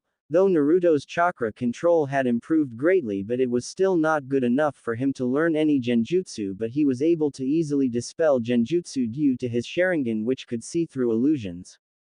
Naruto's Sharingan was a little different than the ordinary Sharingan. Naruto's Sharingan could cast very effective genjutsu. His illusions were so real that only skilled shinobi or genjutsu specialist could break through them. This ability made up for his lack of skill in learning any other genjutsu apart from his Sharingan illusions. Kakashi had trained him in hypnotizing his opponents using his Sharingan and had even complimented him that he had the skill to surpass Itachi and Shisui Uchiha in the future with his Sharingan-based illusions. He was happy with his life, however he had met another person who cared for him despite being a Jinchuriki. Thinking of her brought a smile on Naruto's face. Flashback. 1 year ago. Kakashi and Naruto were continuing their regular training in the Forest of Death as usual. Naruto's skills had improved greatly due to his training. His strength, speed and ability to analyze his opponent and come up with counter-attacks were greatly increasing. Alright Ni-san, what are you going to teach me today? Asked Naruto excitedly. Today I'm going to teach you a variation of the shadow clone technique, said Kakashi. Variation? Asked a confused Naruto. Yes, it is called Raiden Kage Bunshin, Lightning Release, Shadow Clone. It is a type of shadow clone and can also perform techniques like any other shadow clone but it is made up of lightning. Let me show you what you can do. First make 2 shadow clones and send them right towards me, instructed Kakashi. Naruto formed 2 clones and sent them charging towards Kakashi. Kakashi immediately formed a clone which rushed towards Naruto's clones. The first Naruto clone aimed a punch at Kakashi's clone chest but he easily dodged it and tried to give a kick but was blocked by the second clone who was holding his legs. The first clone then immediately jumped in the air aiming to give a roundhouse kick to the Kakashi clone and finish him off. But before the kick could connect the Kakashi clone smirked and before Naruto's clones could even realize what was happening they were electrocuted as the Kakashi clone burst into lightning dispelling itself with Naruto's clones. Naruto winced as he got the memories of his destroyed clones while Kakashi chuckled. Damn Ni-san, that was painful, muttered Naruto. Now you see what it does. This technique allows the user to make a shadow clone infused with lightning. Because it is a shadow clone, it is able to perform techniques and interact with the environment due to it having physical substance, and also evenly distributes the user's chakra to each clone. If the clone is injured, it will revert to its natural lightning state. at the same time electrocuting whatever it is touching, explained Kakashi briefly. If I am fighting an opponent near water source, this jutsu can be very helpful, thought Naruto. Alright, now try to form a clone infused with your lightning chakra, said Kakashi, but was interrupted by Naruto. We've got company, said Naruto sternly. His sensing ability has increased, thought Kakashi as he could also feel a chakra signature approaching towards their position. Just a few moments later, a young woman jumped in the clearing where Naruto and Kakashi were training. Curious to see who this person was, Naruto turned to look at her. First thing he noticed was that this person was a very beautiful young woman. She wore a brown trench coat, a short dark brown skirt above a fishnet cloth which covered the rest of her body. She had a look of pure mischief in her eyes and her hair was a shade of purple that really looked great on her. All in all, Naruto had to say he found her very beautiful, and this brought a blush on his face, but thankfully it was hidden behind his face mask. Damn, why am I blushing? I'm not a pervert, thought Naruto. Oi Kakashi, what are you doing here? Asked the woman curiously. Anko, what are you doing here? Asked Kakashi. This is my playground, Kakashi-kun, now tell me, what are you doing here? Asked Anko in a very sweet voice which sent shivers down both Naruto and Kakashi. Only Anko can call this a playground, sighed Kakashi. She's exactly as Kakashi ni-san said, thought Naruto, remembering how Kakashi used to talk sometimes about the snake mistress of Konoha, Anko Mitarashi, who was widely known for her sadistic tendencies. Well, I am training my little brother, said Kakashi, and Anko turned and was surprised when she looked at Naruto briefly. What, this brat? He looks like your clone, said Anko carelessly. Naruto's eyebrows twitched on being called a clone but kept his calm, knowing losing his temper wouldn't end well for him. I am Naruto Hatake, pleased to meet you, Anko-san, said Naruto respectfully with a short bow. Wait, you're Naruto? What the fuck do you mean that you are Kakashi's brother? Asked Anko a little loudly. Anko knew who Naruto was and what burden he carried. She did not hate the boy like many villagers and even sympathized with Naruto as she too shared a similar past like Naruto, but then the boy just disappeared and now he is Kakashi's brother. One thought was going in her mind. What the fuck happened? Thought Anko. Kakashi sighed and explained Anko the entire story about how he adopted Naruto but left out part of his lineage, and his Sharingan and his training until now. Well, I didn't expect you to be of the caring type, teased Anko. Did you say something? Asked Kakashi with an amused tone in his voice. Why, you pervert, yelled Anko. Man, that was funny, said Naruto, who was laughing on seeing the interaction between Kakashi and Anko. What was that, shrimp? I bet you don't even know how to hold a kunai, smirked Anko, trying to agitate Naruto. Well, let's find out, shall we? Challenged Naruto. Meanwhile, Anko grinned while Kakashi wasn't sure if it was a good idea. Sure, Naruto was a calm and collected person, but he would never let anyone just insult him like that, and also it would be a good chance to test his skills against someone other than Kakashi. Naruto, I don't think you should challenge Anko like that. She is a Junin like me, said Kakashi sternly, trying to make Naruto understand. Ni-san, I know that I am no match for Anko-san right now, but I want to prove it to her that I am not worthless and you trained me well, said Naruto with determination in his voice. Meanwhile, Anko was impressed with Naruto's answer. He not only admitted that he was weaker than her and wanted to fight her for the right reasons. Fine then, don't complain when she breaks your bones, said Kakashi tiredly. Thanks, Ni-san, said Naruto gratefully. Oi brat, since you are honest and not arrogant, let's make a bet, suggested Anko. What's the bet, Anko-san? Asked Naruto. You fight with me, and if you are able to hold against me for even 5 minutes, then I'll teach you something useful, said Anko seriously. That's acceptable, but what happens if you win? Asked Naruto suspiciously. Then you owe me a treat, said Anko with a dreamy look in her eyes, thinking defeating Naruto would just be a piece of cake. Oh, please, it isn't what I think it is, thought Kakashi fearfully. May I ask what this treat may be, Anko-san? Asked Naruto.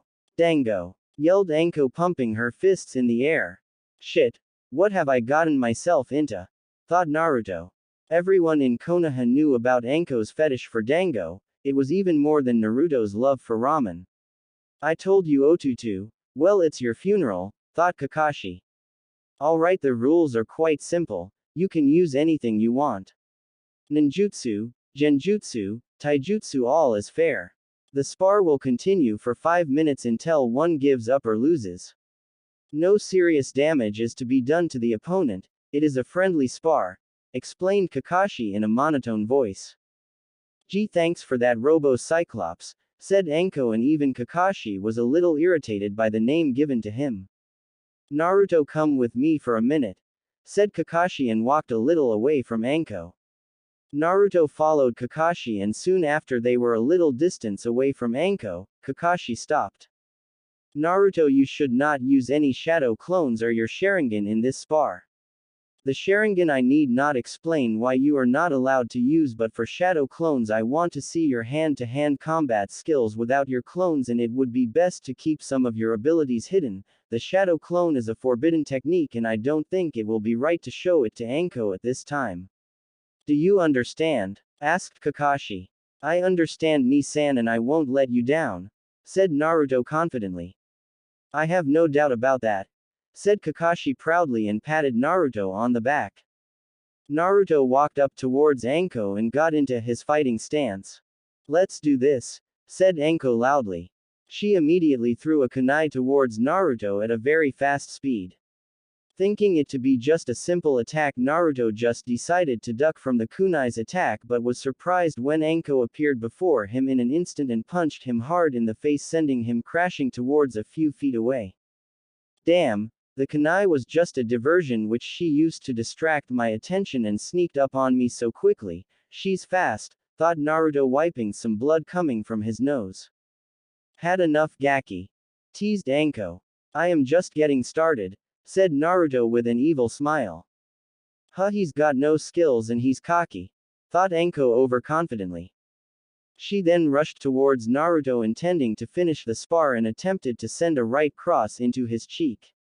What happened next caught her completely by surprise. Naruto ducked her punch and twisted her body, swatting her punch up and away. He then gave a strong punch to her torso. Anko suffered quite a painful blow and coughed up some blood. Yet before she could even process that, he drove his palm into her chin, knocking her to the ground with a spray of blood coming out of her mouth as her teeth cut into her own tongue. Interesting, he seems to be able to read her moves to some extent even without the Sharingan, thought Kakashi with a little pride. Why, you'll pay for that, brat, said Anko, and spat some blood out of her mouth. She then went through hand signs quickly and executed her jutsu. Kaden. Gokaku no Jutsu, Fire Style, Fireball Jutsu. Anko gathered a large amount of chakra and executed a large fireball towards Naruto. The fireball was enormous in size and its flames were very hot and were burning everything in its way, and was speedily rushing towards Naruto, who had started performing his own hand signs with great speed. Sweden. Sujinheki, Water Release. Water Encampment Wall. A giant wall of water surrounded Naruto from all sides and impacted with the fireball with equal force. At first both techniques seemed to be at equal strength, but soon the fireball seemed to become smaller, and after a few moments it disappeared with only steam surrounding the entire area. Damn, what is this kid? He created water from nothing. There isn't even a water source nearby, how the hell could he do that? Thought Anko in amazement. She then quickly disappeared from Naruto's view with the intent of forming a new strategy. Meanwhile, Naruto was searching for Anko and was trying to locate her chakra through his sensor ability, and after a few moments he found her chakra coming from a nearby tree. Got you, thought Naruto, and rushed towards Anko's position. He then immediately attacked Anko and attempted to kick Anko's feet, trying to make her lose balance, but she jumped upwards in the air and attempted to give him a strong kick on his head, but he was able to dodge at the last moment. They then engaged in a fierce battle of taijutsu, trading kicks and punches with each other. It was mostly Anko attacking and Naruto dodging her attacks with good speed. Damn, her taijutsu is impressive and she hits damn hard, thought Naruto, noticing some bruises over his body. This kid is something else, though I am not going all out, but still he is strong, thought Anko. Naruto decided that he was no match for Anko in taijutsu, so he decided to go with his strength, which was ninjutsu. He then performed a quick set of hand signs. Fuden Daitapa, wind release. Great breakthrough jutsu. What? Thought a shocked Anko, but before she could evade the attack, a large gust of wind collided with her and sent her crashing into a nearby tree, where she crashed with a loud thud.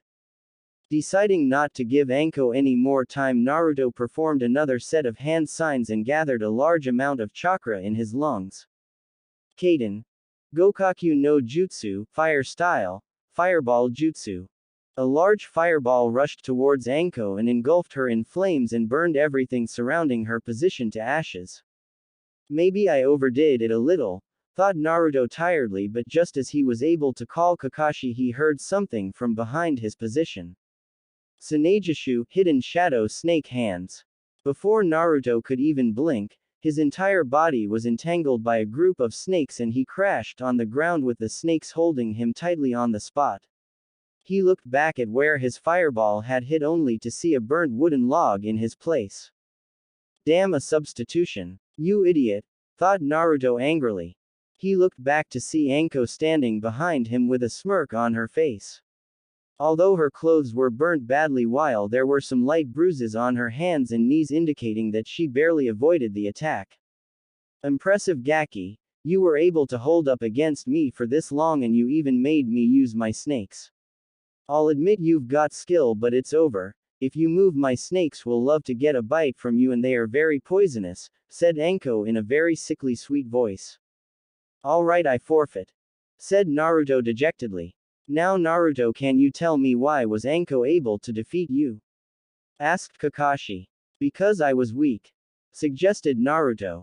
It was quite the opposite. You were indeed strong, but Anko had one thing which you do not have right now, said Kakashi, gaining a puzzled look from Naruto.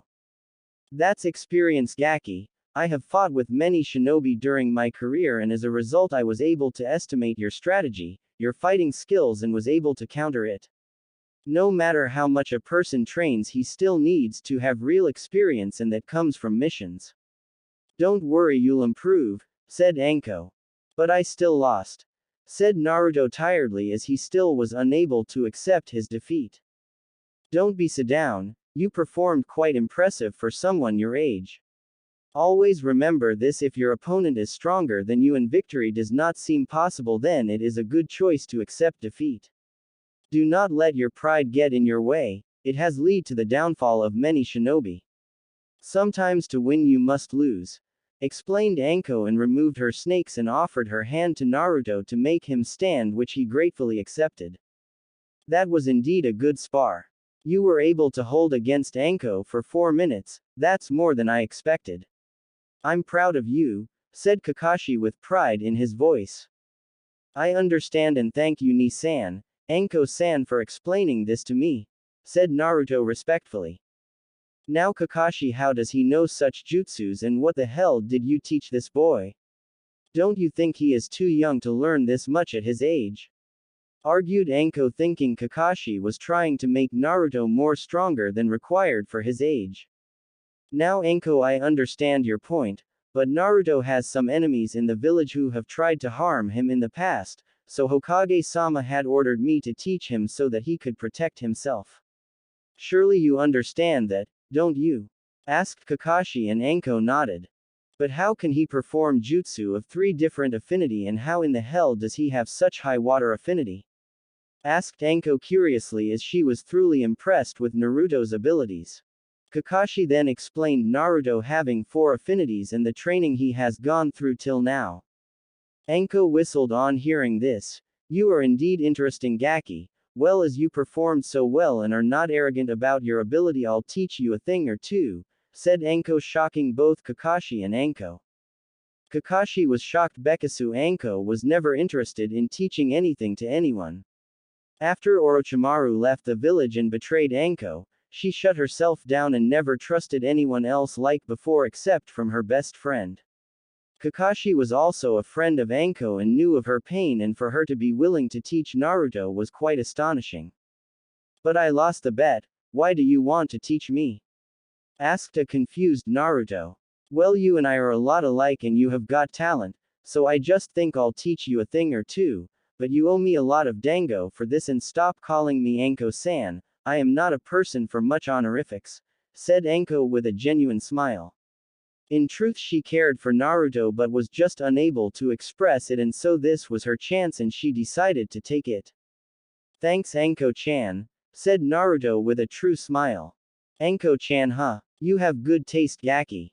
I might even like you, Naruto-kun, teased Anko while whispering in Naruto's ear, getting a light blush on Naruto's face as Anko sure was beautiful and her ways of seduction were quite impressive.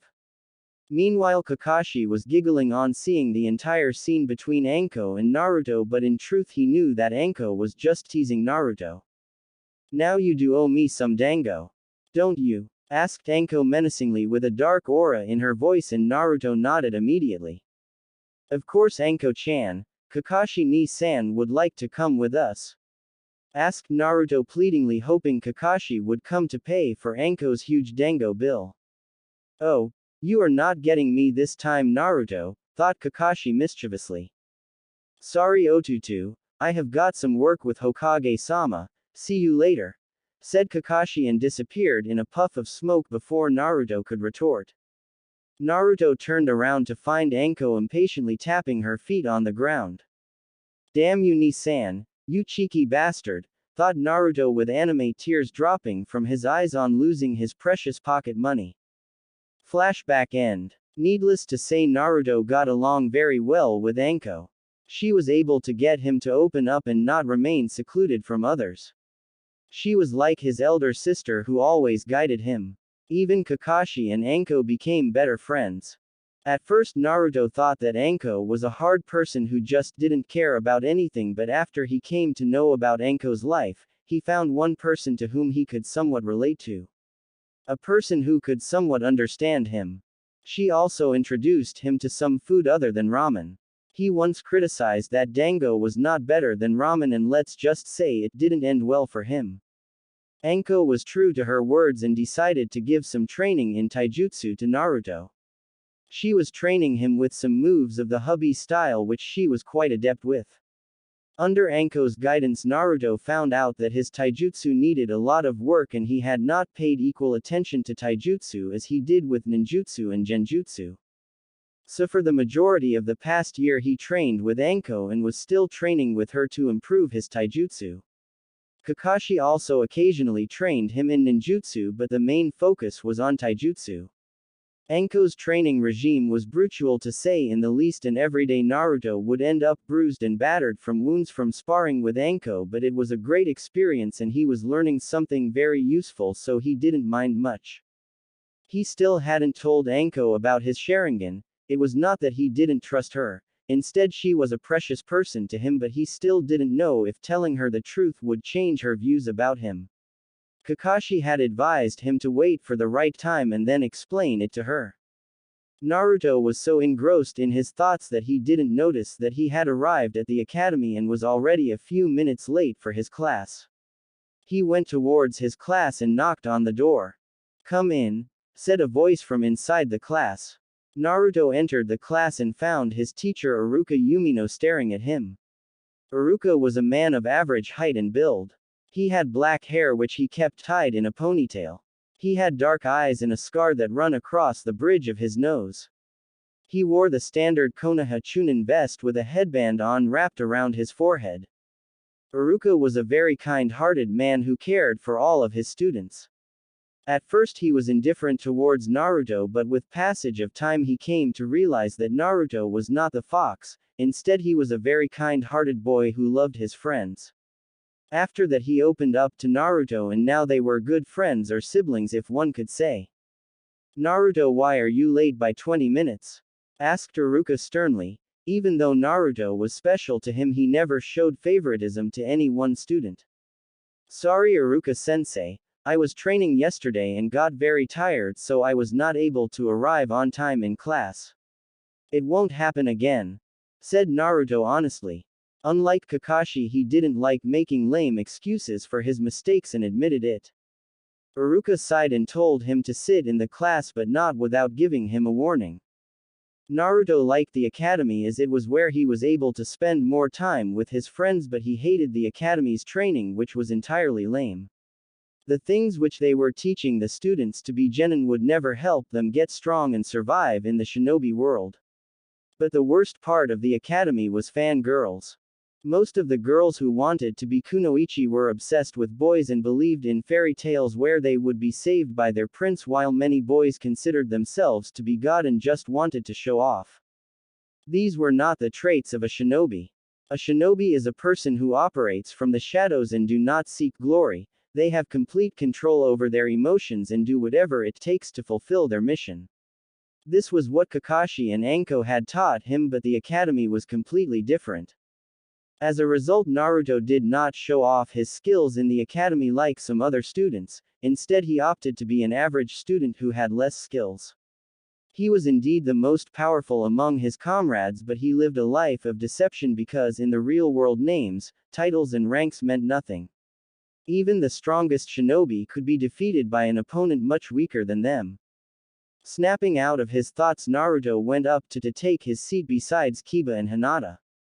Hinata had become his close friend since he entered the academy. She was a very shy girl and lacked confidence, which was very unusual for a Hyuga. After knowing Hinata, he had came to know the pressure which the children of various clans of Konoha had to shoulder. Hinata was not an exception. She was the heiress of the Hyuga clan, who were considered the strongest clan in Konoha. Her father had high expectation from her, but Hinata was unable to fulfill them, so she was considered unworthy by her own clan. They preferred her younger sister better than her. Even her own father did not have faith in her, which according to Naruto was quite pathetic. But after she came in contact with Naruto and his friends, her confidence seemed to be growing slowly and she was starting to believe in herself. She admired Naruto a lot, but she always confused Naruto as she always had a blush on her face whenever she talked with him, and her stuttering was quite annoying during a chat. Now Naruto was not an idiot but was confused that whether she admired him or was infatuated with him, but decided not to push Hinata for any further talk as he wanted her to tell her what she felt on her own and not by force. Also, Naruto only considered Hinata a good friend and nothing more. "Good morning, Naruto-kun," said Hinata politely.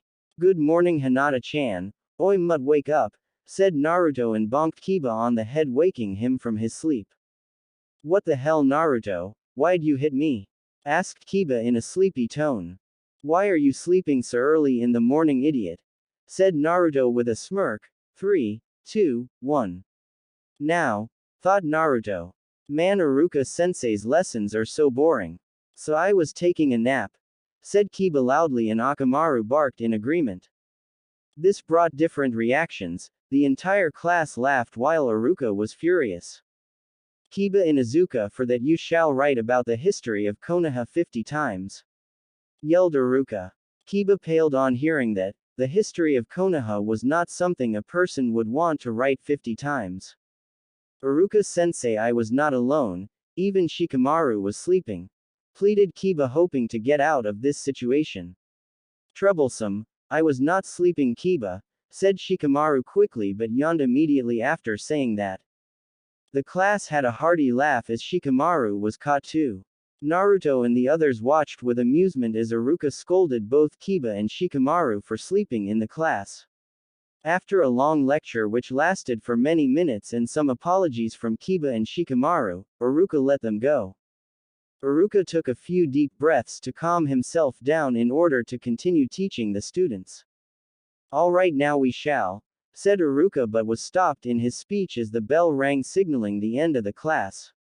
Shikamaru understood that it was Naruto's plan to distract Iruka and wait for the class to end to escape from the boring lesson. "You planned this, didn't you?" asked Shikamaru sharply. "I don't know what you are talking about, Shika," said Naruto slyly. "What are you talking about, Shikamaru?" asked Choji curiously. Even Shino, Kiba and Hinata were intrigued. Shikamaru then explained what Naruto had done. "Naruto-kun, that was mean," said Hinata, but still had a slight smile on her face. You tricked me, yelled Kiba. I try my best, said Naruto with a smirk. Troublesome blondes, said Shikamaru, but was bonked on the head courtesy of a pissed Ino. What was that, Shika? Asked Ino menacingly. Troublesome, muttered Shikamaru. Thanks, Ino. Nice hit, said Naruto laughingly. You bet, Naruto, said Ino, and exchanged a high five with him. Ino was also one of Naruto's best friends and he liked her a lot. Her loud personality and brash attitude were quite interesting. However, they still had some differences. The main difference was her mad infatuation with Sasuke Uchiha, but despite everything she was his good friend. Choji laughed on watching the entire incident while Shino had a smirk on his face. The only people in the room who were not interested in seeing the group of friends were Sasuke Uchiha and Sakura Haruno. Naruto had tried to befriend Sasuke in the past, but Sasuke was not interested. He considered himself greater than the others and looked down upon anyone whom he didn't consider a challenge. Sasuke was mad about getting power and achieving it through any means necessary. He brooded all day and did not socialize with anyone. He didn't even look at his fangirls who worshipped him like a divine god. A part of Naruto hated Sasuke with passion. Sasuke was the golden boy of the village. Almost all the villagers practically worshipped him just because he was the last of his clan, which in fact was not entirely true. But still, even after being shown so much care and affection, Sasuke berated others whom he did not consider worthy of his time. This seemed to make Naruto hate Sasuke more. All in all, Sasuke was a stuck-up prick who considered himself greater than the others just because he was an Uchiha. Naruto tried to talk to Sasuke sometimes, but after a few tries gave up on him as he was a lost cause. Sakura, on the other hand, was just book smart but was probably the greatest fan girl of Sasuke. She practically worshipped the ground on which Sasuke walked, and berated others and praised Sasuke for almost everything. Due to this, Naruto stayed away from Sakura as she was annoying. Even Ino's fangirl tendencies paled in comparison to Sakura. Sure, Ino was mad about Sasuke, but she did not berate other people as much as Sakura, and she never berated Naruto or any of her own friends. So according to Naruto, Sakura was just an annoying girl who practically had no skills as a ninja and was not fit to be a shinobi. The rest of the day passed with the group of friends undertaking the kunai and shuriken tests meant to test their accuracy with weapons. Kiba was able to hit 8 out of 10 kunai targets, while Shino hit 7 targets. Shikamaru and Choji were also able to hit 7 targets each, while Ino and Hinata managed to hit 6 out of 10 targets. Sasuke was able to hit every single target, which earned him a rather annoying cheering from his fangirls. Most of his fangirls were civilians who had no idea who Sasuke Uchiha really was. If they knew, they wouldn't have even spared him a glance. Sakura performed the worst out of all students, with only managing to hit 4 targets out of 10. When it was Naruto's turn, he decided to hold back his true skills. In truth, he could hit each and every target, but that would mean showing off his ability, and a shinobi should never show his cards until necessary, and showing off in front of a bunch of academy students was not Naruto's style. So he only hit 8 targets out of the 10 kunai targets. Alright class, now we are going to have a taijutsu spar between students. The spar will continue until one opponent gives up or is knocked out. Any questions? Asked Iruka, but no questions were asked. The first few matches were between a bunch of civilian kids, and as such it was more like street fighting. Kiba and Shino had to face each other. At first they appeared to be even, but slowly within a few minutes of fighting, Shino started to get tired and Kiba slipped into his defense and knocked him out, and which led to him winning the match. Ino sparred with a civilian boy and was able to defeat him easily. The match between Shikamaru and Choji was quite amusing. Everyone was expecting a good fight between the two best friends, but were disappointed when Shikamaru just gave up, saying it was too troublesome to defeat Choji, which earned him a beating from Ino and a long lecture from Iruka. Alright, next match is between Hinata Hyuga and Haruno Sakura, announced Iruka. After hearing the announcement, Sakura seemed to be confident while Hinata looked nervous. Huh. This is my chance to prove myself to Sasuke-kun, thought Sakura with a dreamy look in her eyes. Meanwhile, Hinata was not all that confident. Seeing her worried face, Naruto went towards her and put a hand on her shoulder. You can do this, Hinata-chan, I believe in you, said Naruto with a smile. Hinata's eyes widened on hearing that. The boy she admired believed in him. I won't let Naruto-kun down, I will win this fight, thought Hinata with determination. Go Hinata! Kick Forehead's ass, yelled Ino while the others gave Hinata a thumbs up while Shino gave her a brief nod of encouragement. Seeing all her friends' faith in her brought tears in Hinata's eyes. She got the thing she wanted in her life most, recognition and to be acknowledged. These were her true friends and she won't let their trust go in vain.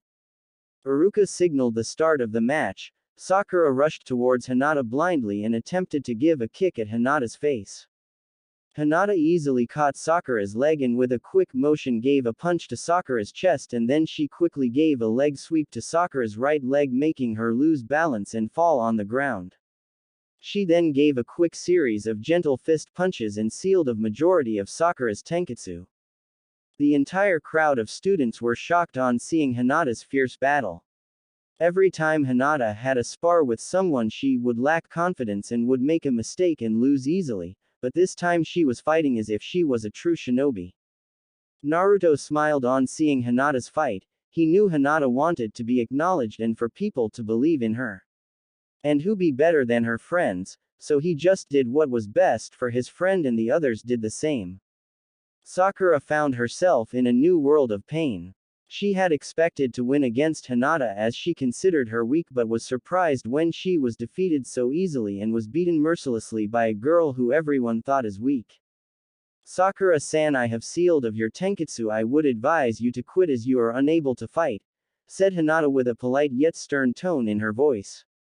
Sakura dejectedly accepted her defeat and went back towards her place while limping all the way. You did great, Hinata-chan, said Naruto, but was surprised when he was enveloped in a tight hug by Hinata.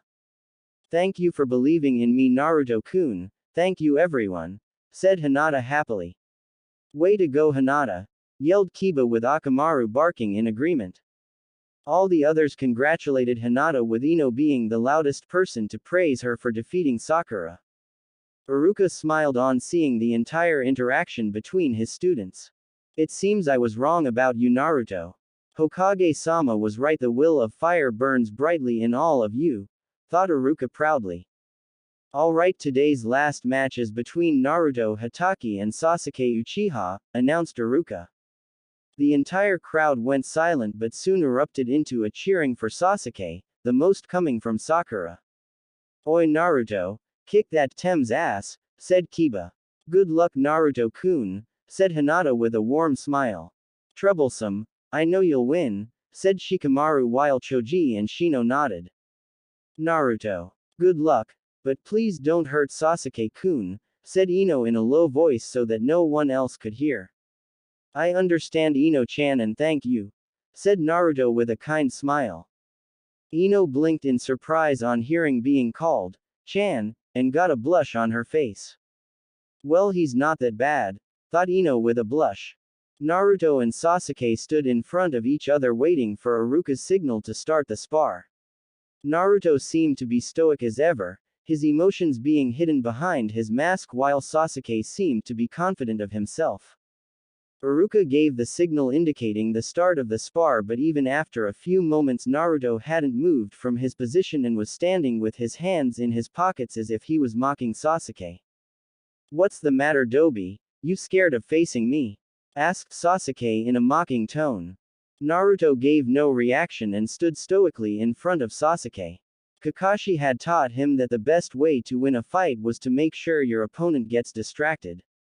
Naruto knew about Sasuke. He knew Sasuke was strong, but his arrogance was his weakest point, and by playing with his ego he was making sure that Sasuke loses his cool. With the spectators. Shika, why is Naruto just standing there? Asked Ino in confusion. Psychological warfare, stated Shikamaru.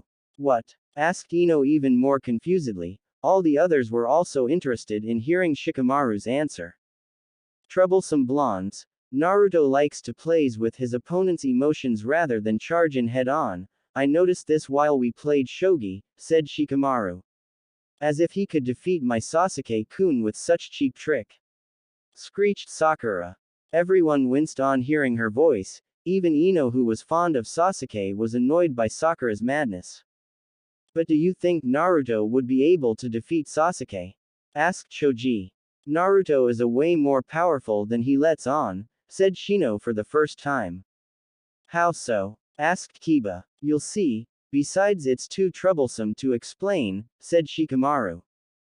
Lazy ass Naras, thought everyone at the same time. With Naruto. Naruto was waiting for Sasuke to start his attack. Meanwhile, Sasuke was getting impatient with Naruto's non-responsiveness and decided to provoke him a little. Looks like your loser friends were wrong to trust a doby like you. Mocked Sasuke, and the reaction he got from Naruto satisfied him. Naruto's eyes hardened on hearing that. He could tolerate his insult to some extent, but no one ever insults his friends and walks away with it. I wanted to hold back Sasuke, but you leave me no choice, thought Naruto. Before anyone could even blink, Naruto rushed towards Sasuke at tremendous speed and slammed his fist in Sasuke's gut. Sasuke felt the air knocked out of his lungs. He wasn't even able to see Naruto's moves. Naruto then gave a harsh kick to Sasuke's face and sent him flying few feet back.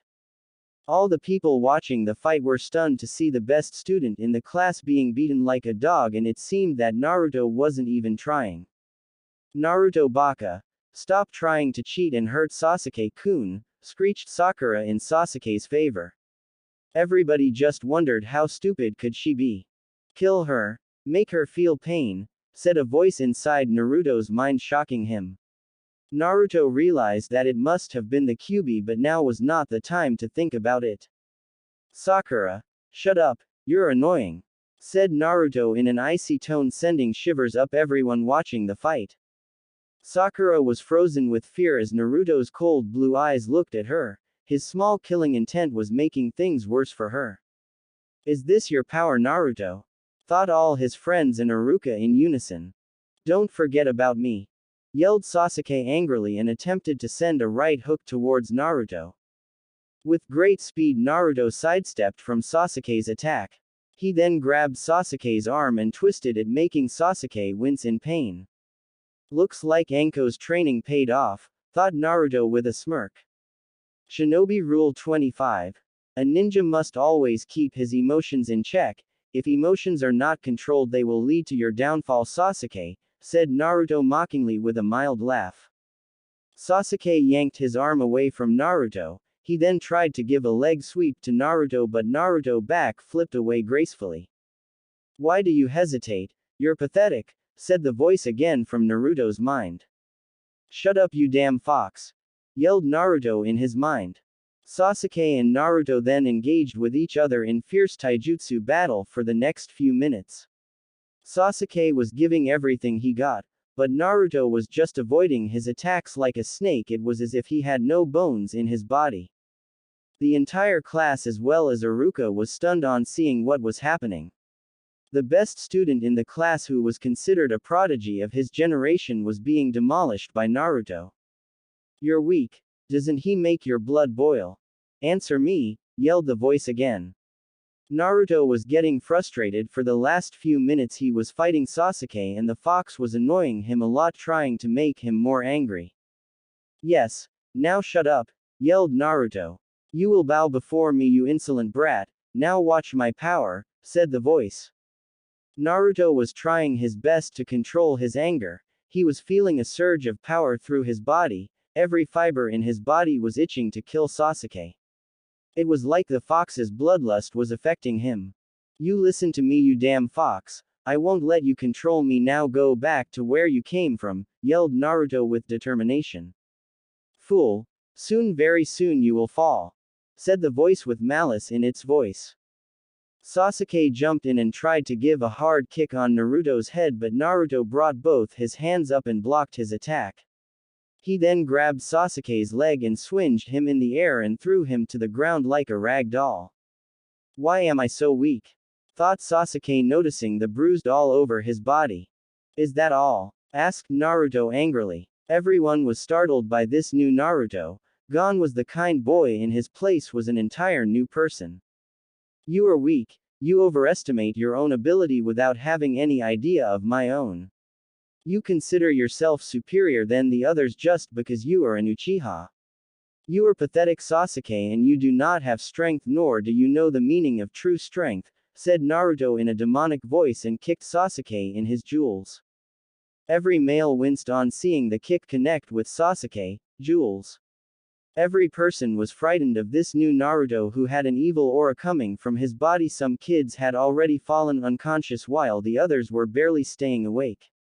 Ichiraku was also frozen in his spot. He wanted to stop the fight, but Naruto's voice had frozen him to his spot. It was the same fear that he had experienced during the Kyuubi attack that he was facing now. No, Naruto is not the fox. He is different. I have faith in him, thought Ichiraku with determination. Naruto, please stop, yelled Ino. Ino's voice brought Naruto out of his daze. What was I doing? I was getting influenced by the fox. I will not let it get what it wants, thought Naruto with determination on realizing his mistake. Meanwhile, Sasuke was in intense pain. His entire body was hurting from the various hits which he received from Naruto. It's the same as it was with Itachi. Why am I weak and pathetic? Thought Sasuke, thinking of how his brother had demolished his clan and how helpless he was on that night. Let's finish this, said Naruto. Naruto then rushed towards Sasuke with intense speed. Sasuke saw Naruto approaching and tried to give a kick at Naruto's chest, but Naruto ducked under it. He then gave a swift and powerful kick to Sasuke's chin, launching him in the air. Naruto quickly jumped afterwards and appeared directly beneath Sasuke. Naruto twisted his body around, driving a kick towards Sasuke's side. Sasuke was barely able to block it, but Naruto just used it to increase his momentum as he spun the other way. His punch hit Sasuke brutally in the chest, knocking him back towards the ground. Naruto fell with him, subjecting Sasuke to a brutal series of mid-air kicks. It ended with him burying his foot into Sasuke's stomach. At the same moment, the Uchiha hit the ground with enough force to form a few small cracks. Sasuke coughed up blood, and then became unconscious. It's over, said Naruto on seeing Sasuke's condition. Winner Naruto Hatake, said a stunned Iruka, and then rushed forward to check on Sasuke. There was absolute silence. No one was able to believe that their prodigy Sasuke Uchiha, of the great Uchiha clan, had just been beaten mercilessly. There were mix of reactions among the students. Sasuke's fangirls were livid at Naruto for hurting and defeating Sasuke, but after seeing what Naruto did, decided to keep their mouths shut for their own safety. Even Sakura did not screech at Naruto, instead she was terrified of him. Some of the kids were amazed by Naruto's strength and couldn't help but wonder on how strong Naruto truly was. Amazing, said Hinata in awe.